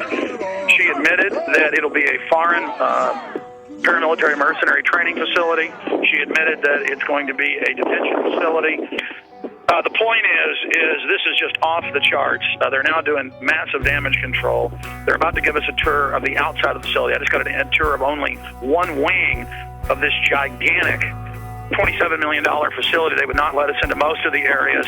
Just while I was in some of the offices, I saw blueprints, I saw documents. I'm just going to leave it at that. But this story is definitely the mother lode. This is definitely a black site / ghost site in the United States. They plan to have this be a ghost site, but locals blew the whistle.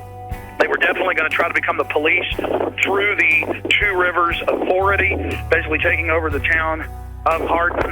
This individual is tied in with high-powered Serb operatives. His dad is some type of high-ranking Serb, Chatar, but he won't give anybody else his name.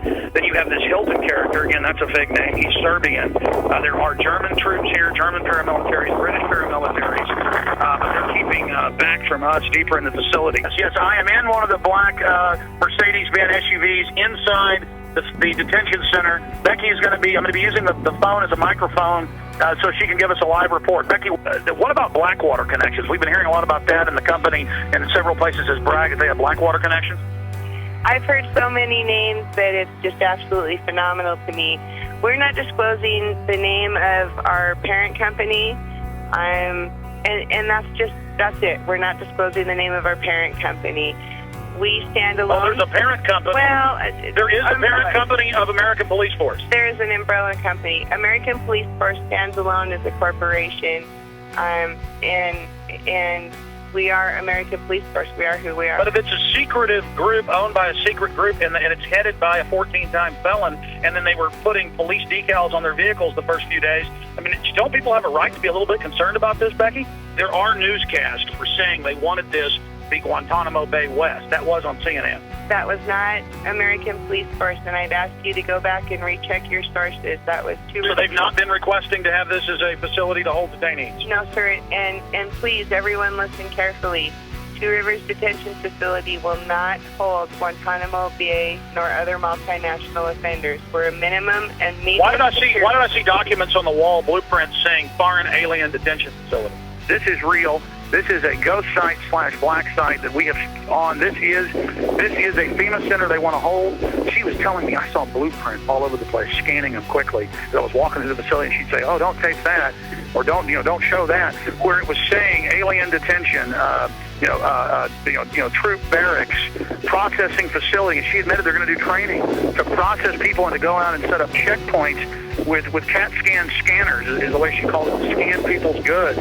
So this is a huge processing center. I don't think she even knows everything. She seems pretty freaked out. She gets hired and finds out all this. And we went and interviewed bed and breakfasts, because there's hardly any hotels here. At two of the places, they said, "Oh, absolutely. Germans, Czechs, Brits, a lot of Serbs, really hardcore-looking people, won't pay in cash, act really suspicious. They've been here for a year. I mean, this is insane what we're dealing with up here. And they're just trying to act like it's all fine. We're not going to tell you our parent company. Everything's fine. Everything's wonderful. I mean, this is bizarro land. Well, court records from Orange County, California indicate Michael Hilton has a lengthy criminal past, including a 6-year prison sentence for a dozen counts of grand theft and other charges. And we learned just yesterday there's a warrant out for Hilton's arrest in Wyoming. American Police Force pulls out of contract negotiations with Two Rivers Authority. Color 8's Sarah Gradley joins us now live from the newsroom to tell us more about the latest development in this story. Sarah? Hey, Greg, Kathy. APF spokeswoman Becky Shea says it was a company decision to pull out. She says they learned things about the facility that made them lose interest in the deal.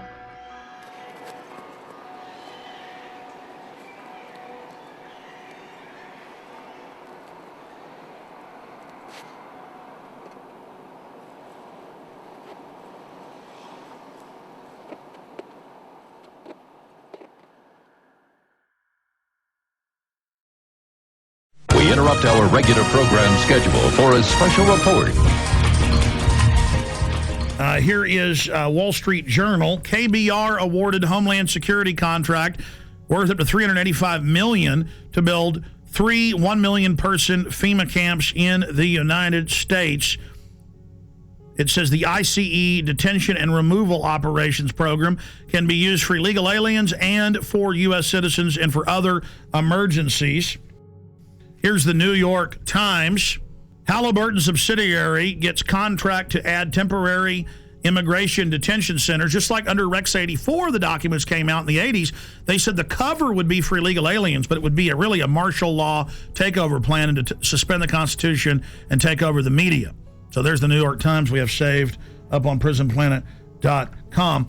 Also, George Bush reopened all the Japanese and German prisoner of war camps in the U.S. and put water in, light in, and then just have them set up and ready. That was in the CBS News. Bush to preserve World War II internment camps. So there's that article. Pentagon paying for fake news in the U.S. White House paying for fake news in the U.S. It's now in the tens of billions every year. This is what's going on. The fake news reports they produced and put on radio and TV that were made by the government. I've had Congress people on talking about how it's illegal, the fake news. All of this is being done. Fake polls, everything. How are they preparing the public? When I saw this at the time, I saw Tommy Franks and Cigar Aficionado. I saw Tommy Franks on CNN, Fox, MSNBC go, gee, I'm real sorry about this, but one more big terror attack, we're going to have a military form of government and martial law. I'm real sad about that, but that's what the American people are going to demand. That's the only thing that'll keep them safe. Now, you don't expect him to come out and say, gee, we're going to have a military dictatorship. Militaries throughout history love taking over societies 99% of the time, and America's just been in the exception. No, he's got to introduce it like, gee, shuck, I'm real upset, but it is the only thing that'll keep us safe. The Constitution won't survive a WMD attack. And I said at the time, I said, he is part of the Pentagon's billions in fake news. That's illegal. The General Accounting Office has already ruled that they're paying off reporters and people to go on TV. I said, I bet my bottom dollar Franks is being paid off. Now they're rolling them out in the news. The camps will be for you when you're starving during the collapse of society, which is what the IMF and World Bank have done to countless third world countries, and their own documents say they want to do it here. They have to fully bankrupt you so they can consolidate everything with the tens of trillions of fiat currency they're holding and hoarding of taxpayer money. And then once the riots start, which they're trying to push, they have Zbigniew Brzezinski on MSNBC, we played that the other day, saying, I'm really worried about these bankers. They're going to cause riots nationwide. Millions and millions of unemployed. People really facing dire straits. And we're going to be having that for some period of time before things hopefully improve. And at the same time, there is this public awareness of this extraordinary wealth that was transferred to a few individuals. And you sort of say to yourself, what's going to happen in this society when these people are without jobs, when their families hurt, when they lose their homes and so forth? As if he isn't one of the engineers of it. See, they know they've got revolution on their hands. They know that we did our job warning the people and exposing what was happening and putting all this information out, and people found out it was true. Here it is. This is from my film, The Road to Tyranny. I have 18 hours of this. I have them training all over the country. I have them teaching police to arrest anybody with a get us out of the UN sticker. This is what's been going on. Here it is. You're damn right, because think about the Christians, okay? Do you accept Jesus Christ, your Lord and Savior? No. What did they do? They took your head off. They beheaded you if you didn't accept Jesus Christ, your Lord and Savior. See, this is reality. Yeah, they're terrorists, but the bottom line is to them, they are not. When people are passionate about what they believe in, they become a very difficult enemy to beat. Who was the first terrorist organization in the United States? Who? Founding Fathers. You mean Thomas Jefferson? Look at this guy. He's talking about the founding fathers and people that are committed. He's talking about constitutional terrorists. Before that, the cops are so conditioned. They say, who are the terrorists? Who are the first terrorists? The founding fathers. They all know. They all say founding fathers. They've already been taught this many times. He says that's a very difficult enemy to beat. No, you are the enemy when you become an enemy of the Bill of Rights and Constitution and let foreign bankers take us over. Play it again. The guys who we call our founding fathers, George Washington, Mr. Honest, who cut down the cherry tree and admitted it, is the same guy who signed death orders, if you will, on members of the British government, the British Crown, who they wanted to eliminate because politically they had influence in certain pockets of the United States, at that time the 13 colonies, and they wanted to divide and conquer. They may get a whole lot of civilians, and hey, I'm going to be honest with you, okay? If they killed 10,000 civilians tomorrow with a biological agent, that's too bad for them. You see, it was all about Bush was going to do this. No, Bush was a puppet. Just like Nixon and Carter and Reagan and Bush and Clinton and Bush and Obama, they're just puppets, and we always obsess over them, and the media acts like they're running something. It's the executive power held by the National Security Council. In fact, 3 weeks ago, they had an article about General James Jones and the National Security Council saying they've now taken over continuity of government, even from the executive and Homeland Security, and that this private group runs it all. And then General Jones was in the CFR website writing, I take all my orders from former national security heads, Henry Kissinger and the CFR. I mean, that's why in the last week there have been 4 mainstream news articles that we posted at Infowars.com and PrisonPlanet.com with Bilderberg group members like Etienne Davignon, the chairman of Bilderberg, saying, we set up the European Union, we set up the G20, we've set up the New World Order banking system. I mean, now they're openly bragging it's world government and they run it. But it is the awareness itself that will drive the change. And one of the ways it will drive the change is through global governance and global agreements. But the many business leaders who have been present here are among those taking leadership in other ways. Yet these problems can be overcome by a joint effort in and between our countries. 2009 is also the first year of global governance, with the establishment of the G20 in the middle of the financial crisis. The climate conference in Copenhagen is another step towards the global management of our planet. This is collective action, people working together at their best. I think a new world order is emerging, and with it the foundations of a new and progressive era of international cooperation. And then if I dare talk about it, they go, oh, shut up, Jones. You crazy nut, none of that exists. And if you talk about it, you're going to cause violence. Just give in to the New World Order, roll over to it, hand your guns in. Let's start with the airport adventures, which they now admit are going nationwide with the Viper teams at bus stops, train stops, the streets, shopping malls, random vans, sending you through body scanners, biometrically scanning 360 your naked body. Now, I've seen more in-depth images by the actual companies where they can zoom in on pores. Okay, so they're showing you a low-res image, but totally naked, your family, it's child porn, they don't care. Now, if you take a picture of your 2-year-old daughter in diapers, and this made ABC News and CNN, the children's bottoms weren't even seen, but because the children had towels around them hugging. That was a 3-year-old and 2-year-old. They were arrested. Their children were taken. So that's things that aren't bad are called bad. But then the government recording your naked wife, you, your children, and now they're going in at all major airports, 214, and there people in Houston are being forced through them, but people are refusing and saying, no, you perverts, you're not going to do that. So Aaron Dykes and Rob Dew, back from 6 days of adventure with the police state in Canada and the U.S. Tell us what happened. Well, I got hit up first. This was in D.C. flying to Detroit. Because you got long hair. You get pulled out every time. Some kind of Al-Qaeda. But Aaron was already through security, and I walked through, and they go, oh, sir, can you step in here? And I said, so what's that? And they said, oh, this is our RFID scanner. And I said, no, I'm not going in there. And what do you mean? And I said, I'm not going in there. I said, I don't agree with that. And they said, oh, well, it's voluntary. I said, well, good, I'm not doing it. Yeah, but so that's like SeaWorld made you thumbprint at first. It was voluntary. Now it's mandatory. It's like dog training. Passengers describe a terror attack and the arrest of a suspect who tried to blow up a plane as it landed at Metro Airport. We heard a loud pop, then a bit of a smoke. It sounded first like a balloon being popped. All of a sudden, heard some screams, and flight attendants ran up and down the aisles, and everything's crazy. People are screaming. There's fire on the plane. So there was a lady shouting back, and she was saying things like, what are you doing? What are you doing? And at that moment, I was sure I was going to die. And we're learning tonight more about the suspect. Let's get to Fox News' Andrea Isom. She begins our team coverage. She is live at Metropolitan Airport. Andrea? As the hours go on, you are right. We are learning more about the suspect, and quite frankly, the details are chilling. The man, the menace, 23-year-old Abdul Mudala of Nigeria. Mudala's despicable actions were all on al-Qaeda's behalf. Sources telling Fox News his instructions were to blow up the plane over U.S. soil.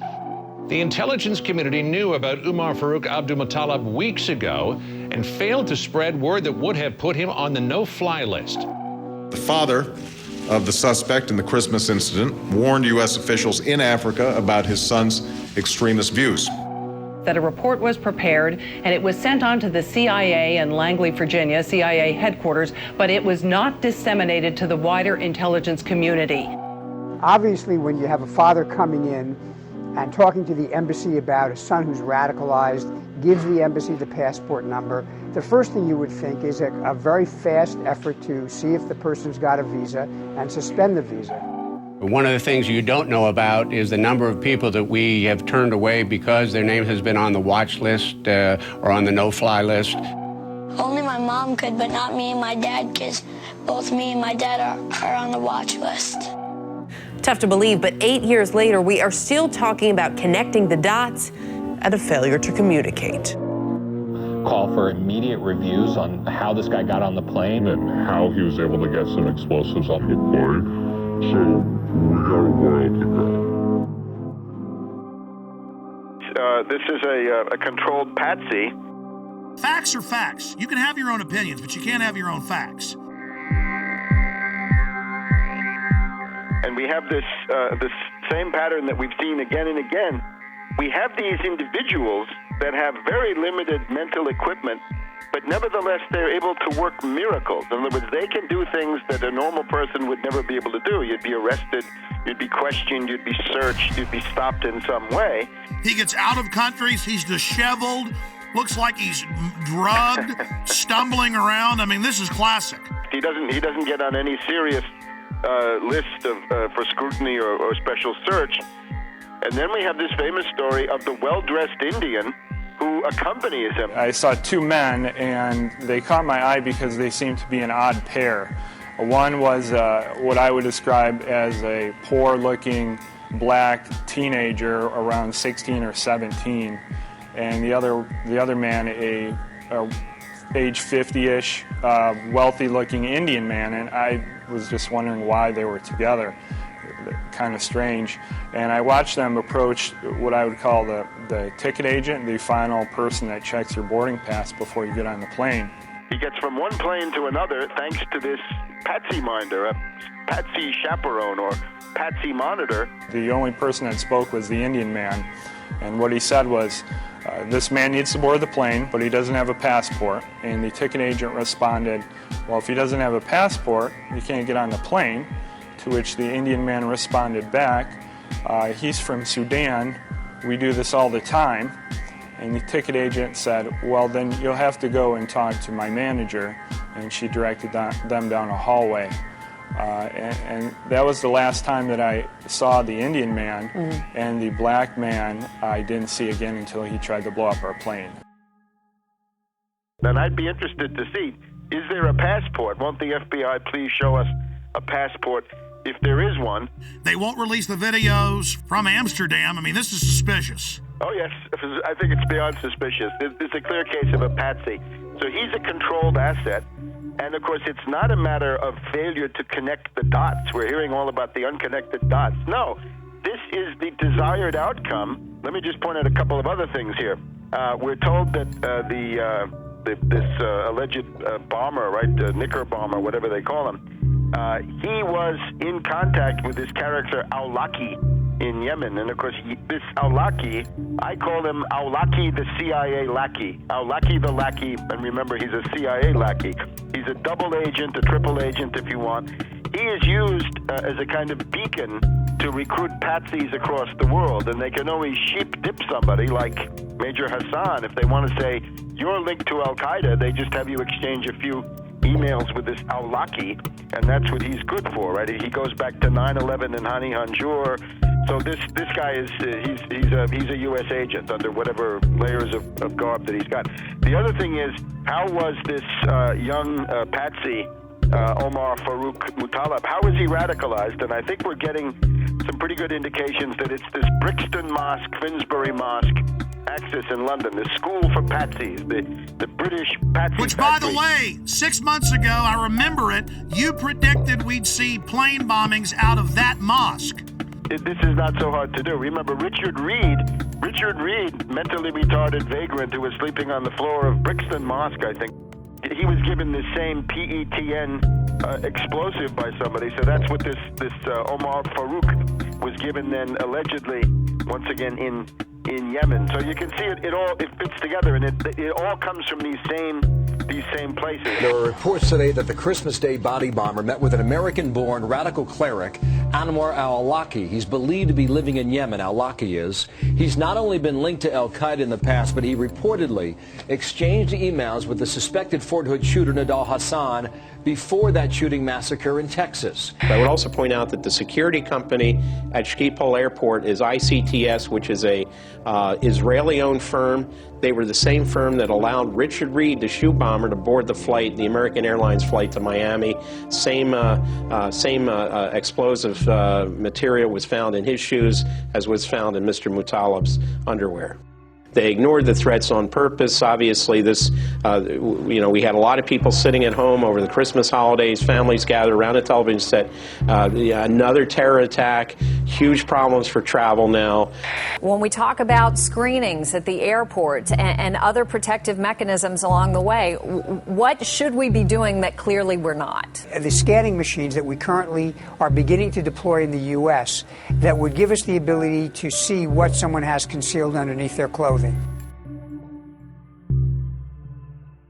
These body scanners are the key with these different psychological syndromes where people serve the abuser. Yeah, because that's what you have to get in as to where this is going. It's not fun. It's degradation. It's the dehumanization of the individual. So really, what they're telling you is not only do you not own your body, you own nothing. You don't even own the patents to your own genes. They're telling you you're a piece of property. What do they do when you first come into a prison? They strip you and do a medical exam to humiliate you. They hose you down in front of other prisoners and they laugh at you, make jokes about you.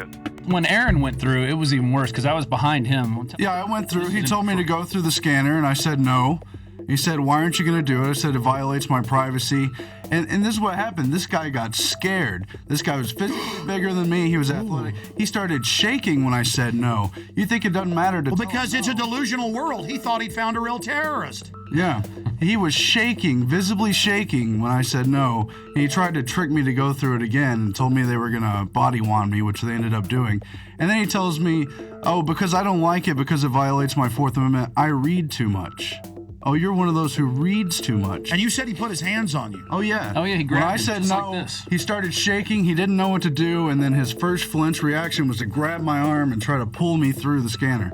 It was absolutely crazy, and you got women apologizing to the agents. "I'm so sorry, I forgot my mascara and my lipstick." And the Fourth Amendment says if you're going to search, you're not only going to have a warrant, you're going to say specifically what you're looking for. But it's not specific. It's liquids, it's lipstick, it could be shoes, it could be... Breaking the will of the people. The real purpose of body scanners, and you scroll down, it shows the Nazis and others strip searching women in World War II. I'll tell you what I would do personally. I would just take photographs of all the mass graves of World War II and the Soviet Union, of all the naked bodies, and have big placards of that. And Genius. And saying we're not going to end up like this. No, thank you. Great idea, pointing out that they always strip you down before they kill you. I mean, it's a real act of submission. Do you agree with me that this, telling everyone you will be naked body scanned, is a key point in our conditioning and we must resist it? Oh, absolutely, absolutely. It's an ongoing process of personalization, dehumanization, and getting the public to accept the fact they're nothing but cattle. Once you're on the plane, you're coming into Detroit, what happens next? The pilot comes on the speaker and he says we have 10 minutes to landing. Flight crew, take your seats and buckle up. A flight attendant walks by my seat, mumbling to herself, "Something smells like smoke." I looked up. I'm in row 27. I could see smoke coming from row 19, 8 rows up. It wasn't a lot of smoke at that time, and it looked like it was coming from the floor. So I unbuckled my seatbelt, took a few steps up the aisle to get a better look, and then it burst into flames across the floor, the seats, and up the wall to the ceiling. When it burst into flames, people were screaming, "Fire, fire, terrorists, water, water, water, we need water, somebody get water." Flight attendants were screaming. The pilot comes on the intercom and says, "Emergency landing," and starts speeding up.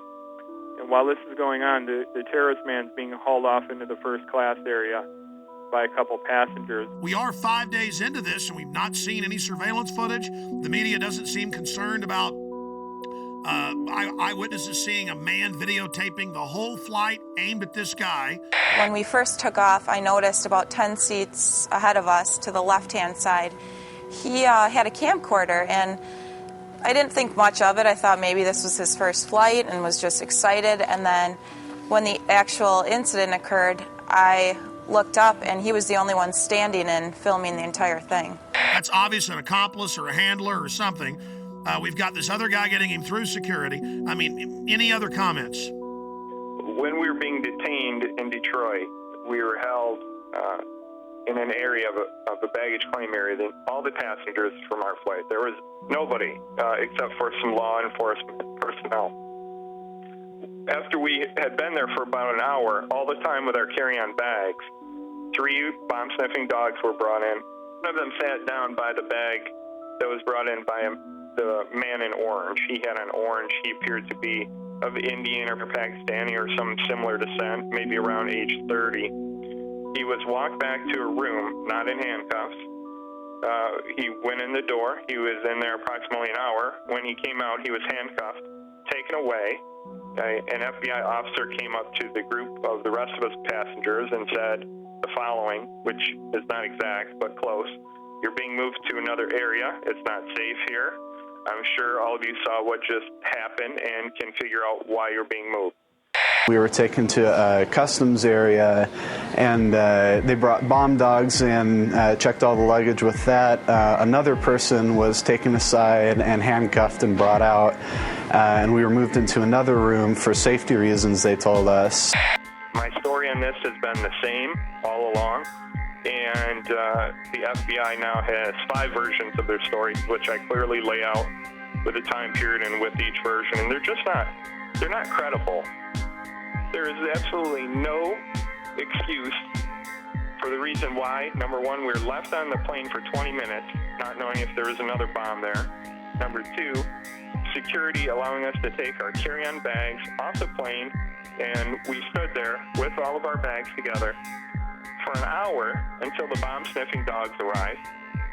And then, after they found one, well, then we're moved to another area, and now they don't want to talk about the man who was taken away.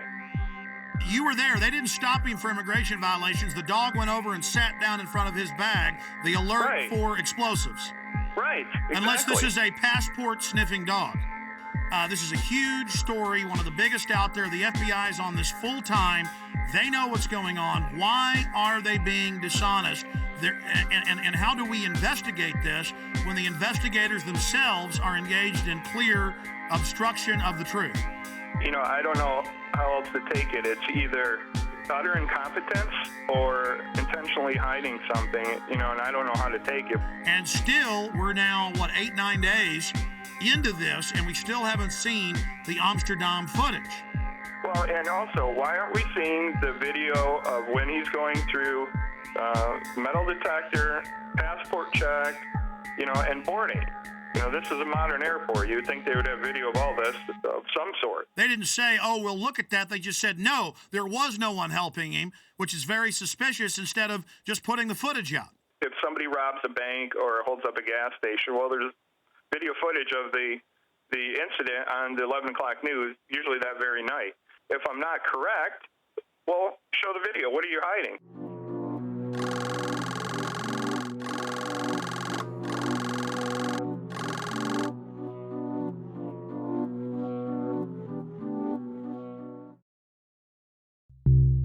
Well, now, Sunday it came out, 6 days ago, authorities were watching different Nigerian on Christmas Day flights, CNN. What a way to take a huge issue and just kind of put it out there like it's milquetoast. Okay, there was somebody else. Yeah, they did arrest him, but we're not going to talk about it. Kurt, there's a definite cover-up, and you've been vindicated in triplicate. Not only that, but I don't know if you caught the ABC News article that came out over the weekend. There were a couple sentences snuck in the bottom of this article about female suicide bombers. I don't know if you caught this. No, tell us. I'll read it to you word for word. Federal agents also tell ABC News they're attempting to identify a man who passengers said helped Abdul Muttalib change planes for Detroit when he landed in Amsterdam from Lagos, Nigeria. Authorities had initially discounted the passenger accounts, but the agents say there is a growing belief the man may have played a role to make sure Abdul Muttalib did not get cold feet. Oh my God, you've been vindicated by them on that. But obviously they think the trail's cold now. They have all the surveillance footage. They were involved in a cover-up. Kurt, this is huge. Well, that was my take on it, but unfortunately for ABC News, they buried it in the bottom of a seemingly unrelated article about female suicide bombers heading here from Yemen. Why is this not front page news everywhere, number one? Number two, why are you burying it at the bottom of this article? Number three, why did you initially discount my story to begin with? It's not like I'm not credible here. And of course, they had COINTELPRO posing as the Patriot movement attacking you. All the usual suspects. I mean, it never ends, Kurt.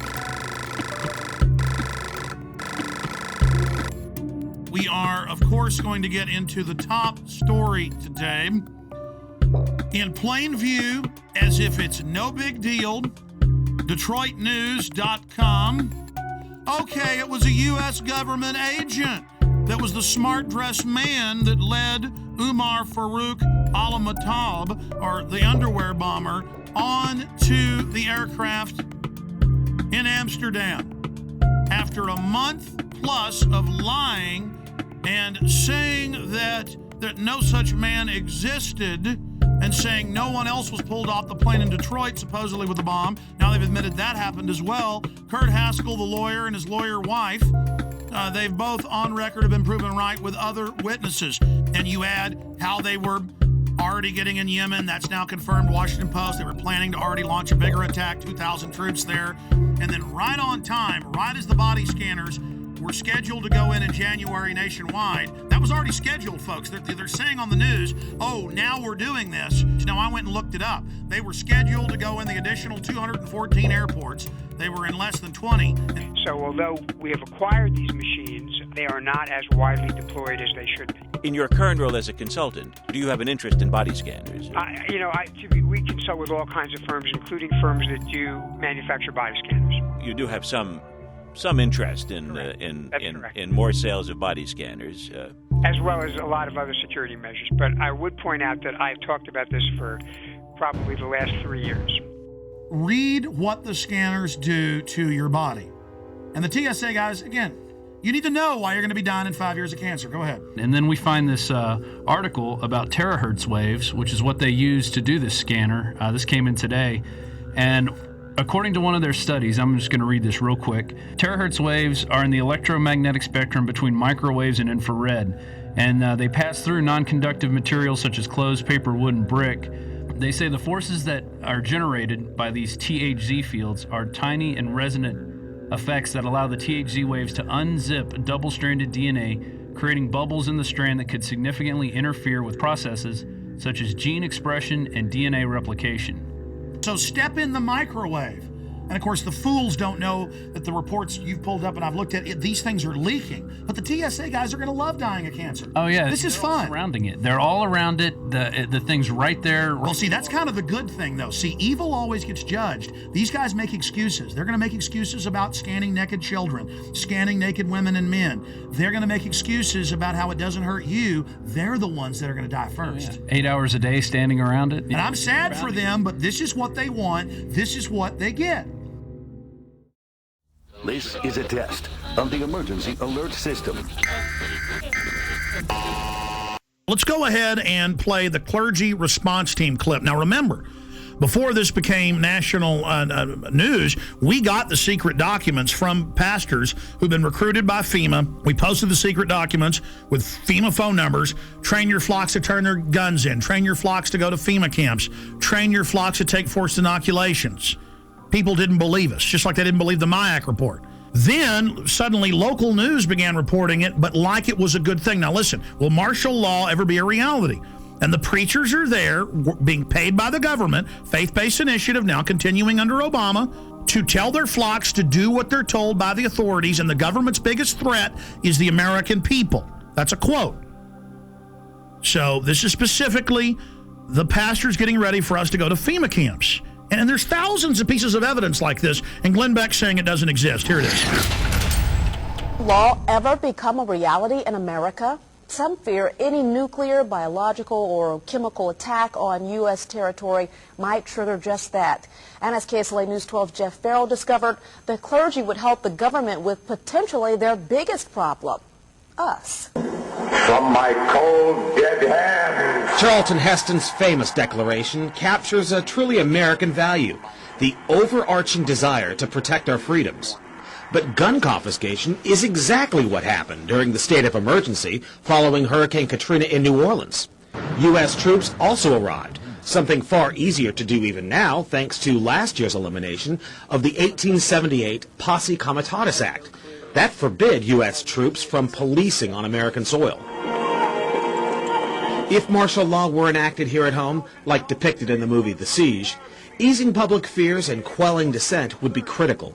And that's exactly what the clergy response team, as it's called, helped accomplish in New Orleans. Jeff, the primary thing that we say to anybody is let's cooperate and get this thing over with, and then we'll settle the differences once the crisis is over. Such clergy response teams would walk a tightrope between the needs of the government versus the wishes of the public. In a lot of cases, these clergy would already be known in the neighborhoods in which they're helping to defuse that situation. For the clergy, one of the biggest tools that they will have in helping calm the public down or obey the law is the Bible itself, specifically Romans 13. Because the government is established by the Lord, and that's what we believe in the Christian faith. That's what's stated in the Scripture. Civil rights advocates believe the amount of public cooperation may depend largely on how long they expect a suspension of their rights might last. And see, here is Mother Jones. Should Obama control the internet?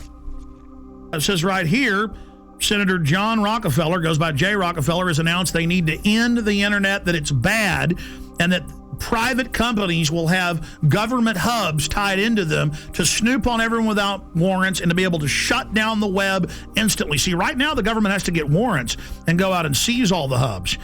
Here's another one. America's secret police.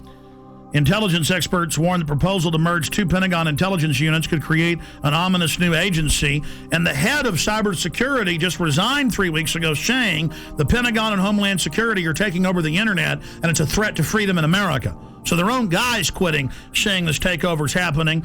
All the radio and TV in the nation under the emergency alert system in '96 under a federal law and executive order, FEMA is wired into the transmitters themselves and cable to take over all the systems and broadcast anytime they want. Before, the stations would tune to a signal themselves. Now that's out of their hands. All of that's going on. So see, they've got the preachers, they've got the citizens, they've got the military prepared for martial law, and they could remotely listen to you even when the cell phone's off. That's standardized the cell phones. And all telecommunications companies were given $9 billion total to put in whole floors for the NSA to move into. So the NSA doesn't tap the phone companies. They are the phone companies. Just like FEMA on all radio, TV, cable, you name it, is already in control with hubs at the transmitter site or at the satellite uplink site. The last piece of equipment. This is in my film Police State 2000, by the way. See, I was sitting there talking to the engineer in 1996 at KJFK FM, and he calls me over and goes, look at this, Alex. They're ordering us to do this. Here's all the secret documents. We're not supposed to show this to anybody. And I was sitting there reading it. FEMA takes over through this. Everything you do goes through this system. I mean, that's what you hear when it goes, bang, bang, bang. This has been an emergency alert system. That is a federal test tone going via shortwave radio transmitters, dials in, and takes control of your radio station. And that's what they say right here. During emergencies, when they're rounding people up and arresting them and shooting people, their job is to keep the media shut down. They don't have to come arrest Alex Jones. They hit one button, the internet shuts off. They hit one button, In the not-too-distant future, a self-proclaimed intellectual elite will rule every aspect of our lives. People in the world are content to stay as first or second level maggots. The economy is emerging from the recession. We have to keep geoengineering on the table. Implementation depends on motivation. An alarming and possibly catastrophic disaster. Already the path has been chosen. The design set in motion decades ago. Their endgame? Complete control. Water. Air. The economy. Population and even human logistics will all fall within their purview. The goal? To acquire all the natural resources of the planet and bring them securely under government control. All activities of mankind will be monitored, accounted for, and controlled. Legislation pretending to address concerns about the environment, national security, and financial stability will in fact be used to erode the very foundations of liberty and to enslave the population. This will all happen in the name of security and progress. Alluding to the notion that this is all for our protection, this will not miraculously occur overnight with the sudden proclamation of martial law. It has been happening incrementally for at least half a century. Every law enacted that truncates the Bill of Rights in the name of national security is another nail in our coffin. Through this type of increasingly invasive legislation, the systematic decay of constitutional law becomes inevitable. Thousands of years of building and rebuilding, creating and recreating so you can let it crumble to dust. Leaving our essential rights neutered and impotent. The Bill of Rights is reduced to a quaint antique collecting dust in a library somewhere retaining all the potency of a fairy tale. Martial law, called a more politically neutral catchphrase, is practiced with an iron fist. The implosion of the economy has begun by design. The United States dollar is under attack and losing value every day, while the cost of living continues to skyrocket. New laws that will effectively double taxes are already on the books and ready to be implemented. Nothing has been introduced to help homeowners with their now default loans. But at the same time, money is generously given to bankers who give themselves huge bonuses during one of the worst economic downturns in history and dry up loans to small businesses. All the while, the economy spirals downward at a free fall rate. As the citizens of the United States lose their ability to take care of themselves, the government conveniently steps in to save the day. Capitalism gives way to socialism, and then without much notice, into the neo-dark ages of the one-world government's total dictatorship. Once this task has been completed and the control grid is firmly in place, they can play their final trump card. FEMA camps. And by design, we will welcome the salvation with open arms, as any alternative will surely seem like suicide. Once we've been properly enslaved, they gain control over the rest of Earth's natural resources. Humanity. America, here's what you need to know tonight. I'm, basically a rodeo clown. If you have any kind of fear that we might be headed towards a totalitarian state, look at FEMA trailers, FEMA prisons, FEMA camps. I want proof. If they exist, I want pictures. I lost sleep last night worrying about this story, thinking about this story. But when I see, 9/11 victim family on television or whatever, I'm just like, oh, shut Well, up. Yesterday we talked about debunking conspiracy theories. The only thing that I answer to is myself. And I just want to be able to look at myself in the mirror and also sleep at night. Glenn Beck, a year and a half ago, said that Ron Paul supporters should be arrested and that the army should be used against them, and that they were dangerous terrorists.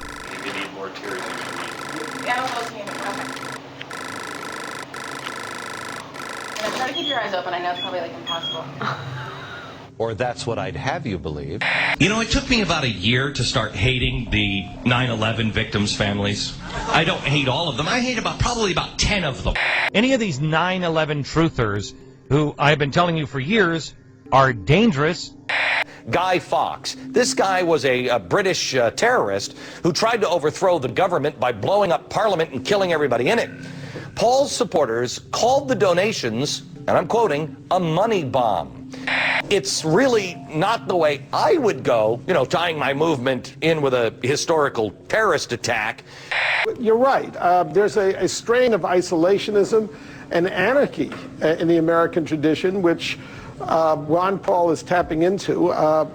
I think it's very significant that he chose Guy Fawkes. There are plenty of, unfortunately, libertarian websites which are indistinguishable from the anti-American left these days. Yeah. So, totally in bed with the Islamo-fascists and have turned against this country. Turned against this country. This country. Where am I wrong? The Ron Paul Revolution. I think it's meant to be a catchy slogan, but I fear some of his fringe supporters are taking the word revolution too literally. What Glenn Beck is saying is a talking point being given out to the media. And this is going to drive the conspiracy theorists crazy. I have this. They're making me say this. Help. Because we were seeing Bill O'Reilly and Sean Hannity say it. We were seeing CNN hosts say it. We were seeing Joe Scarborough say it. And I said, that's a talking point.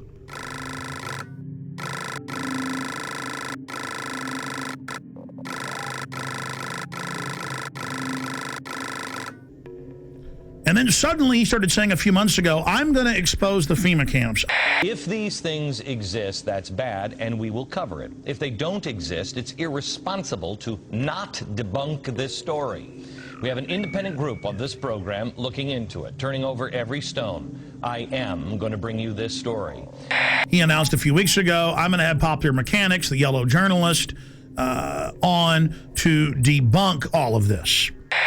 So I asked James from Popular Mechanics to do an investigation on several projects. The first one is the FEMA camp.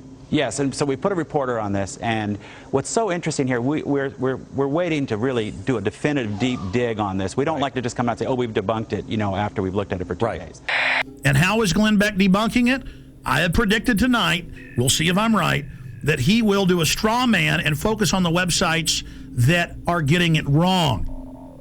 And what we did was we looked into these claims. You know, you can't go and visit every one of the 600 sites that some of these conspiracy theorists claim. So we started looking at the ones that are most popular on the internet. And I said, well, look out, folks. He's just trying to get your confidence to then discredit it later.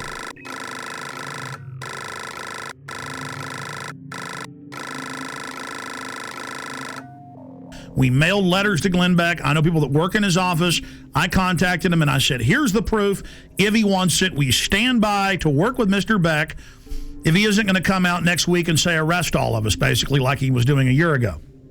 First of all, on the FEMA prison thing, I know we've been in contact with your office, and we would appreciate any help that you have. I want to make sure we're turning over every stone on anything, because there's a lot of crazy stuff that is being said about these things. And because Beck says he's been doing months of research, and they've been having trouble finding it. He's doing research, but he can't ever bring any facts, and he makes little jokes about, ooh, the government's going to get me, or, oh, I'm being censored on Fox, and calls us conspiracy theorists. And I'm predicting Glenn Beck is going to attack us this way. They're going to show the 1990s video of the closed-down Amtrak train system up by Chicago.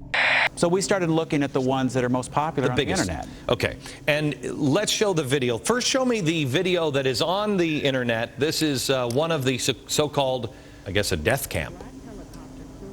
This is something where they're showing a so-called concentration camp. These are turnstiles. This is in a secure behind the fence. I don't know how they got this video when it was behind the fence, but they went in and got this video. Like so many of these things, the truth is actually fairly evident. This is an Amtrak repair facility in Beech Grove, Indiana. The woman who made this video initially claims that it's some kind of American Auschwitz, and they've outfitted buildings with gas, and they've got these strange turnstiles.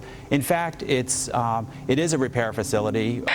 They're going to do that, and then what they're going to do is they're going to show the photos that are all over the web in Mississippi and Louisiana of mock Bosnia-Herzegovina/Kosovo training camps, because the signs are in that, Slavic language, where it has machine gun nests, checkpoints, barbed wire as a refugee camp, and they send the troops through for drills. Show me the pictures of, I think this is Camp Grayling. Do we have the picture of the watchtowers? This is pretty spooky. This is where Americans are currently being held, I believe they're saying. Well, people say all kinds of things, and these pictures have been floating around the internet for more than 10 years. Okay. In fact, Camp Grayling is the largest National Guard training facility in the U.S. They train Army, Navy, Marines, and one of the groups they train is military police. And in fact, one of the functions they train them for is handling prisoners of war in a battle zone like Iraq. And they're going to say, see, people said this was a camp. It's not really a camp. It's a place where they're doing drills. Oh, see, this is really just an Amtrak train track. We went out there, and yeah, it's got barbed wire facing in, but it's not really a camp. Do we have the video with audio? Because if we don't, I don't really care. The video with the audio about the boarded up buildings with the gas chambers. Do you have that? In yet another fenced area, we see a large warehouse building at the end, with the electronic turnstiles in front of it. Okay. That they were putting gas heaters of some sort in there. Right, and what we found out is, first of all, one of those buildings has been knocked down. The other ones were upgraded. Their heating system was obsolete, and more than 15 years ago. What am I predicting Glenn Beck's going to do tonight? What have I been predicting for weeks he's going to do? He is going to come out and say, look at this. This is just a regular prison. And they're taking photos of it and saying it's a camp. Oh, look at this. There's a kernel of truth. They have introduced a bill for during emergencies to have FEMA places for folks to go. I mean, they've got to do that, like Katrina. Oh, look at this. This is an Army training facility for a refugee camp simulation. Oh, look at what I know how they operate. I know how Popular Mechanics operates. I was right about Glenn Beck setting you up when he said he was going to expose the FEMA camps, and I said, you watch, he's going to debunk them. Well, trains, I believe Auschwitz had trains. I'm just saying, Jim. Well, once you go down that road, you can't really, if somebody's wants to be convinced of that, you can't really debunk that. I understand these people because he reads off a script, ladies and gentlemen. I know the sheet of music he's singing off of. I know the next line in the chorus. This stuff is scripted. So the establishment comes out and mixes some truth about FEMA camps and things, but then makes jokes about it, mixing it in with patriots and gun owners are dangerous. He's currently doing that. And then people some of them get fooled by that. I challenge Glenn Beck. You claim you've been doing research for weeks on this and you can't sleep. Okay, buddy. Everybody's going to email you, your radio show and Fox News, the last 45-minute piece we've done. Your little staffers can watch that, and everything there can be Googled, pulled up from government documents at the Army.mil and FBI and everywhere else, and then you'll have a clear picture of what's being set up and how they now have to orchestrate an economic collapse to get us to accept this as society breaks down.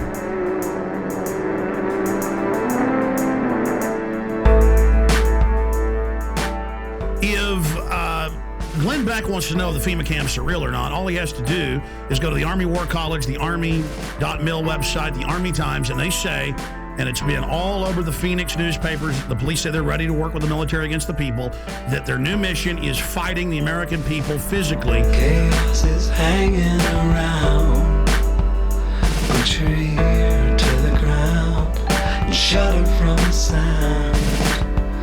The death machine ain't slowing down, it's gaining pound for pound. A gas mask is the couture in the summer of rage. They're building mass graves within the states.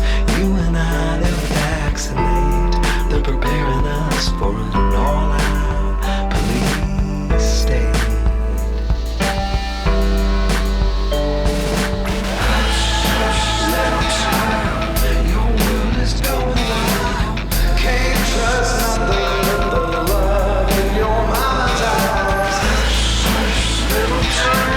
Salvation's in your smile.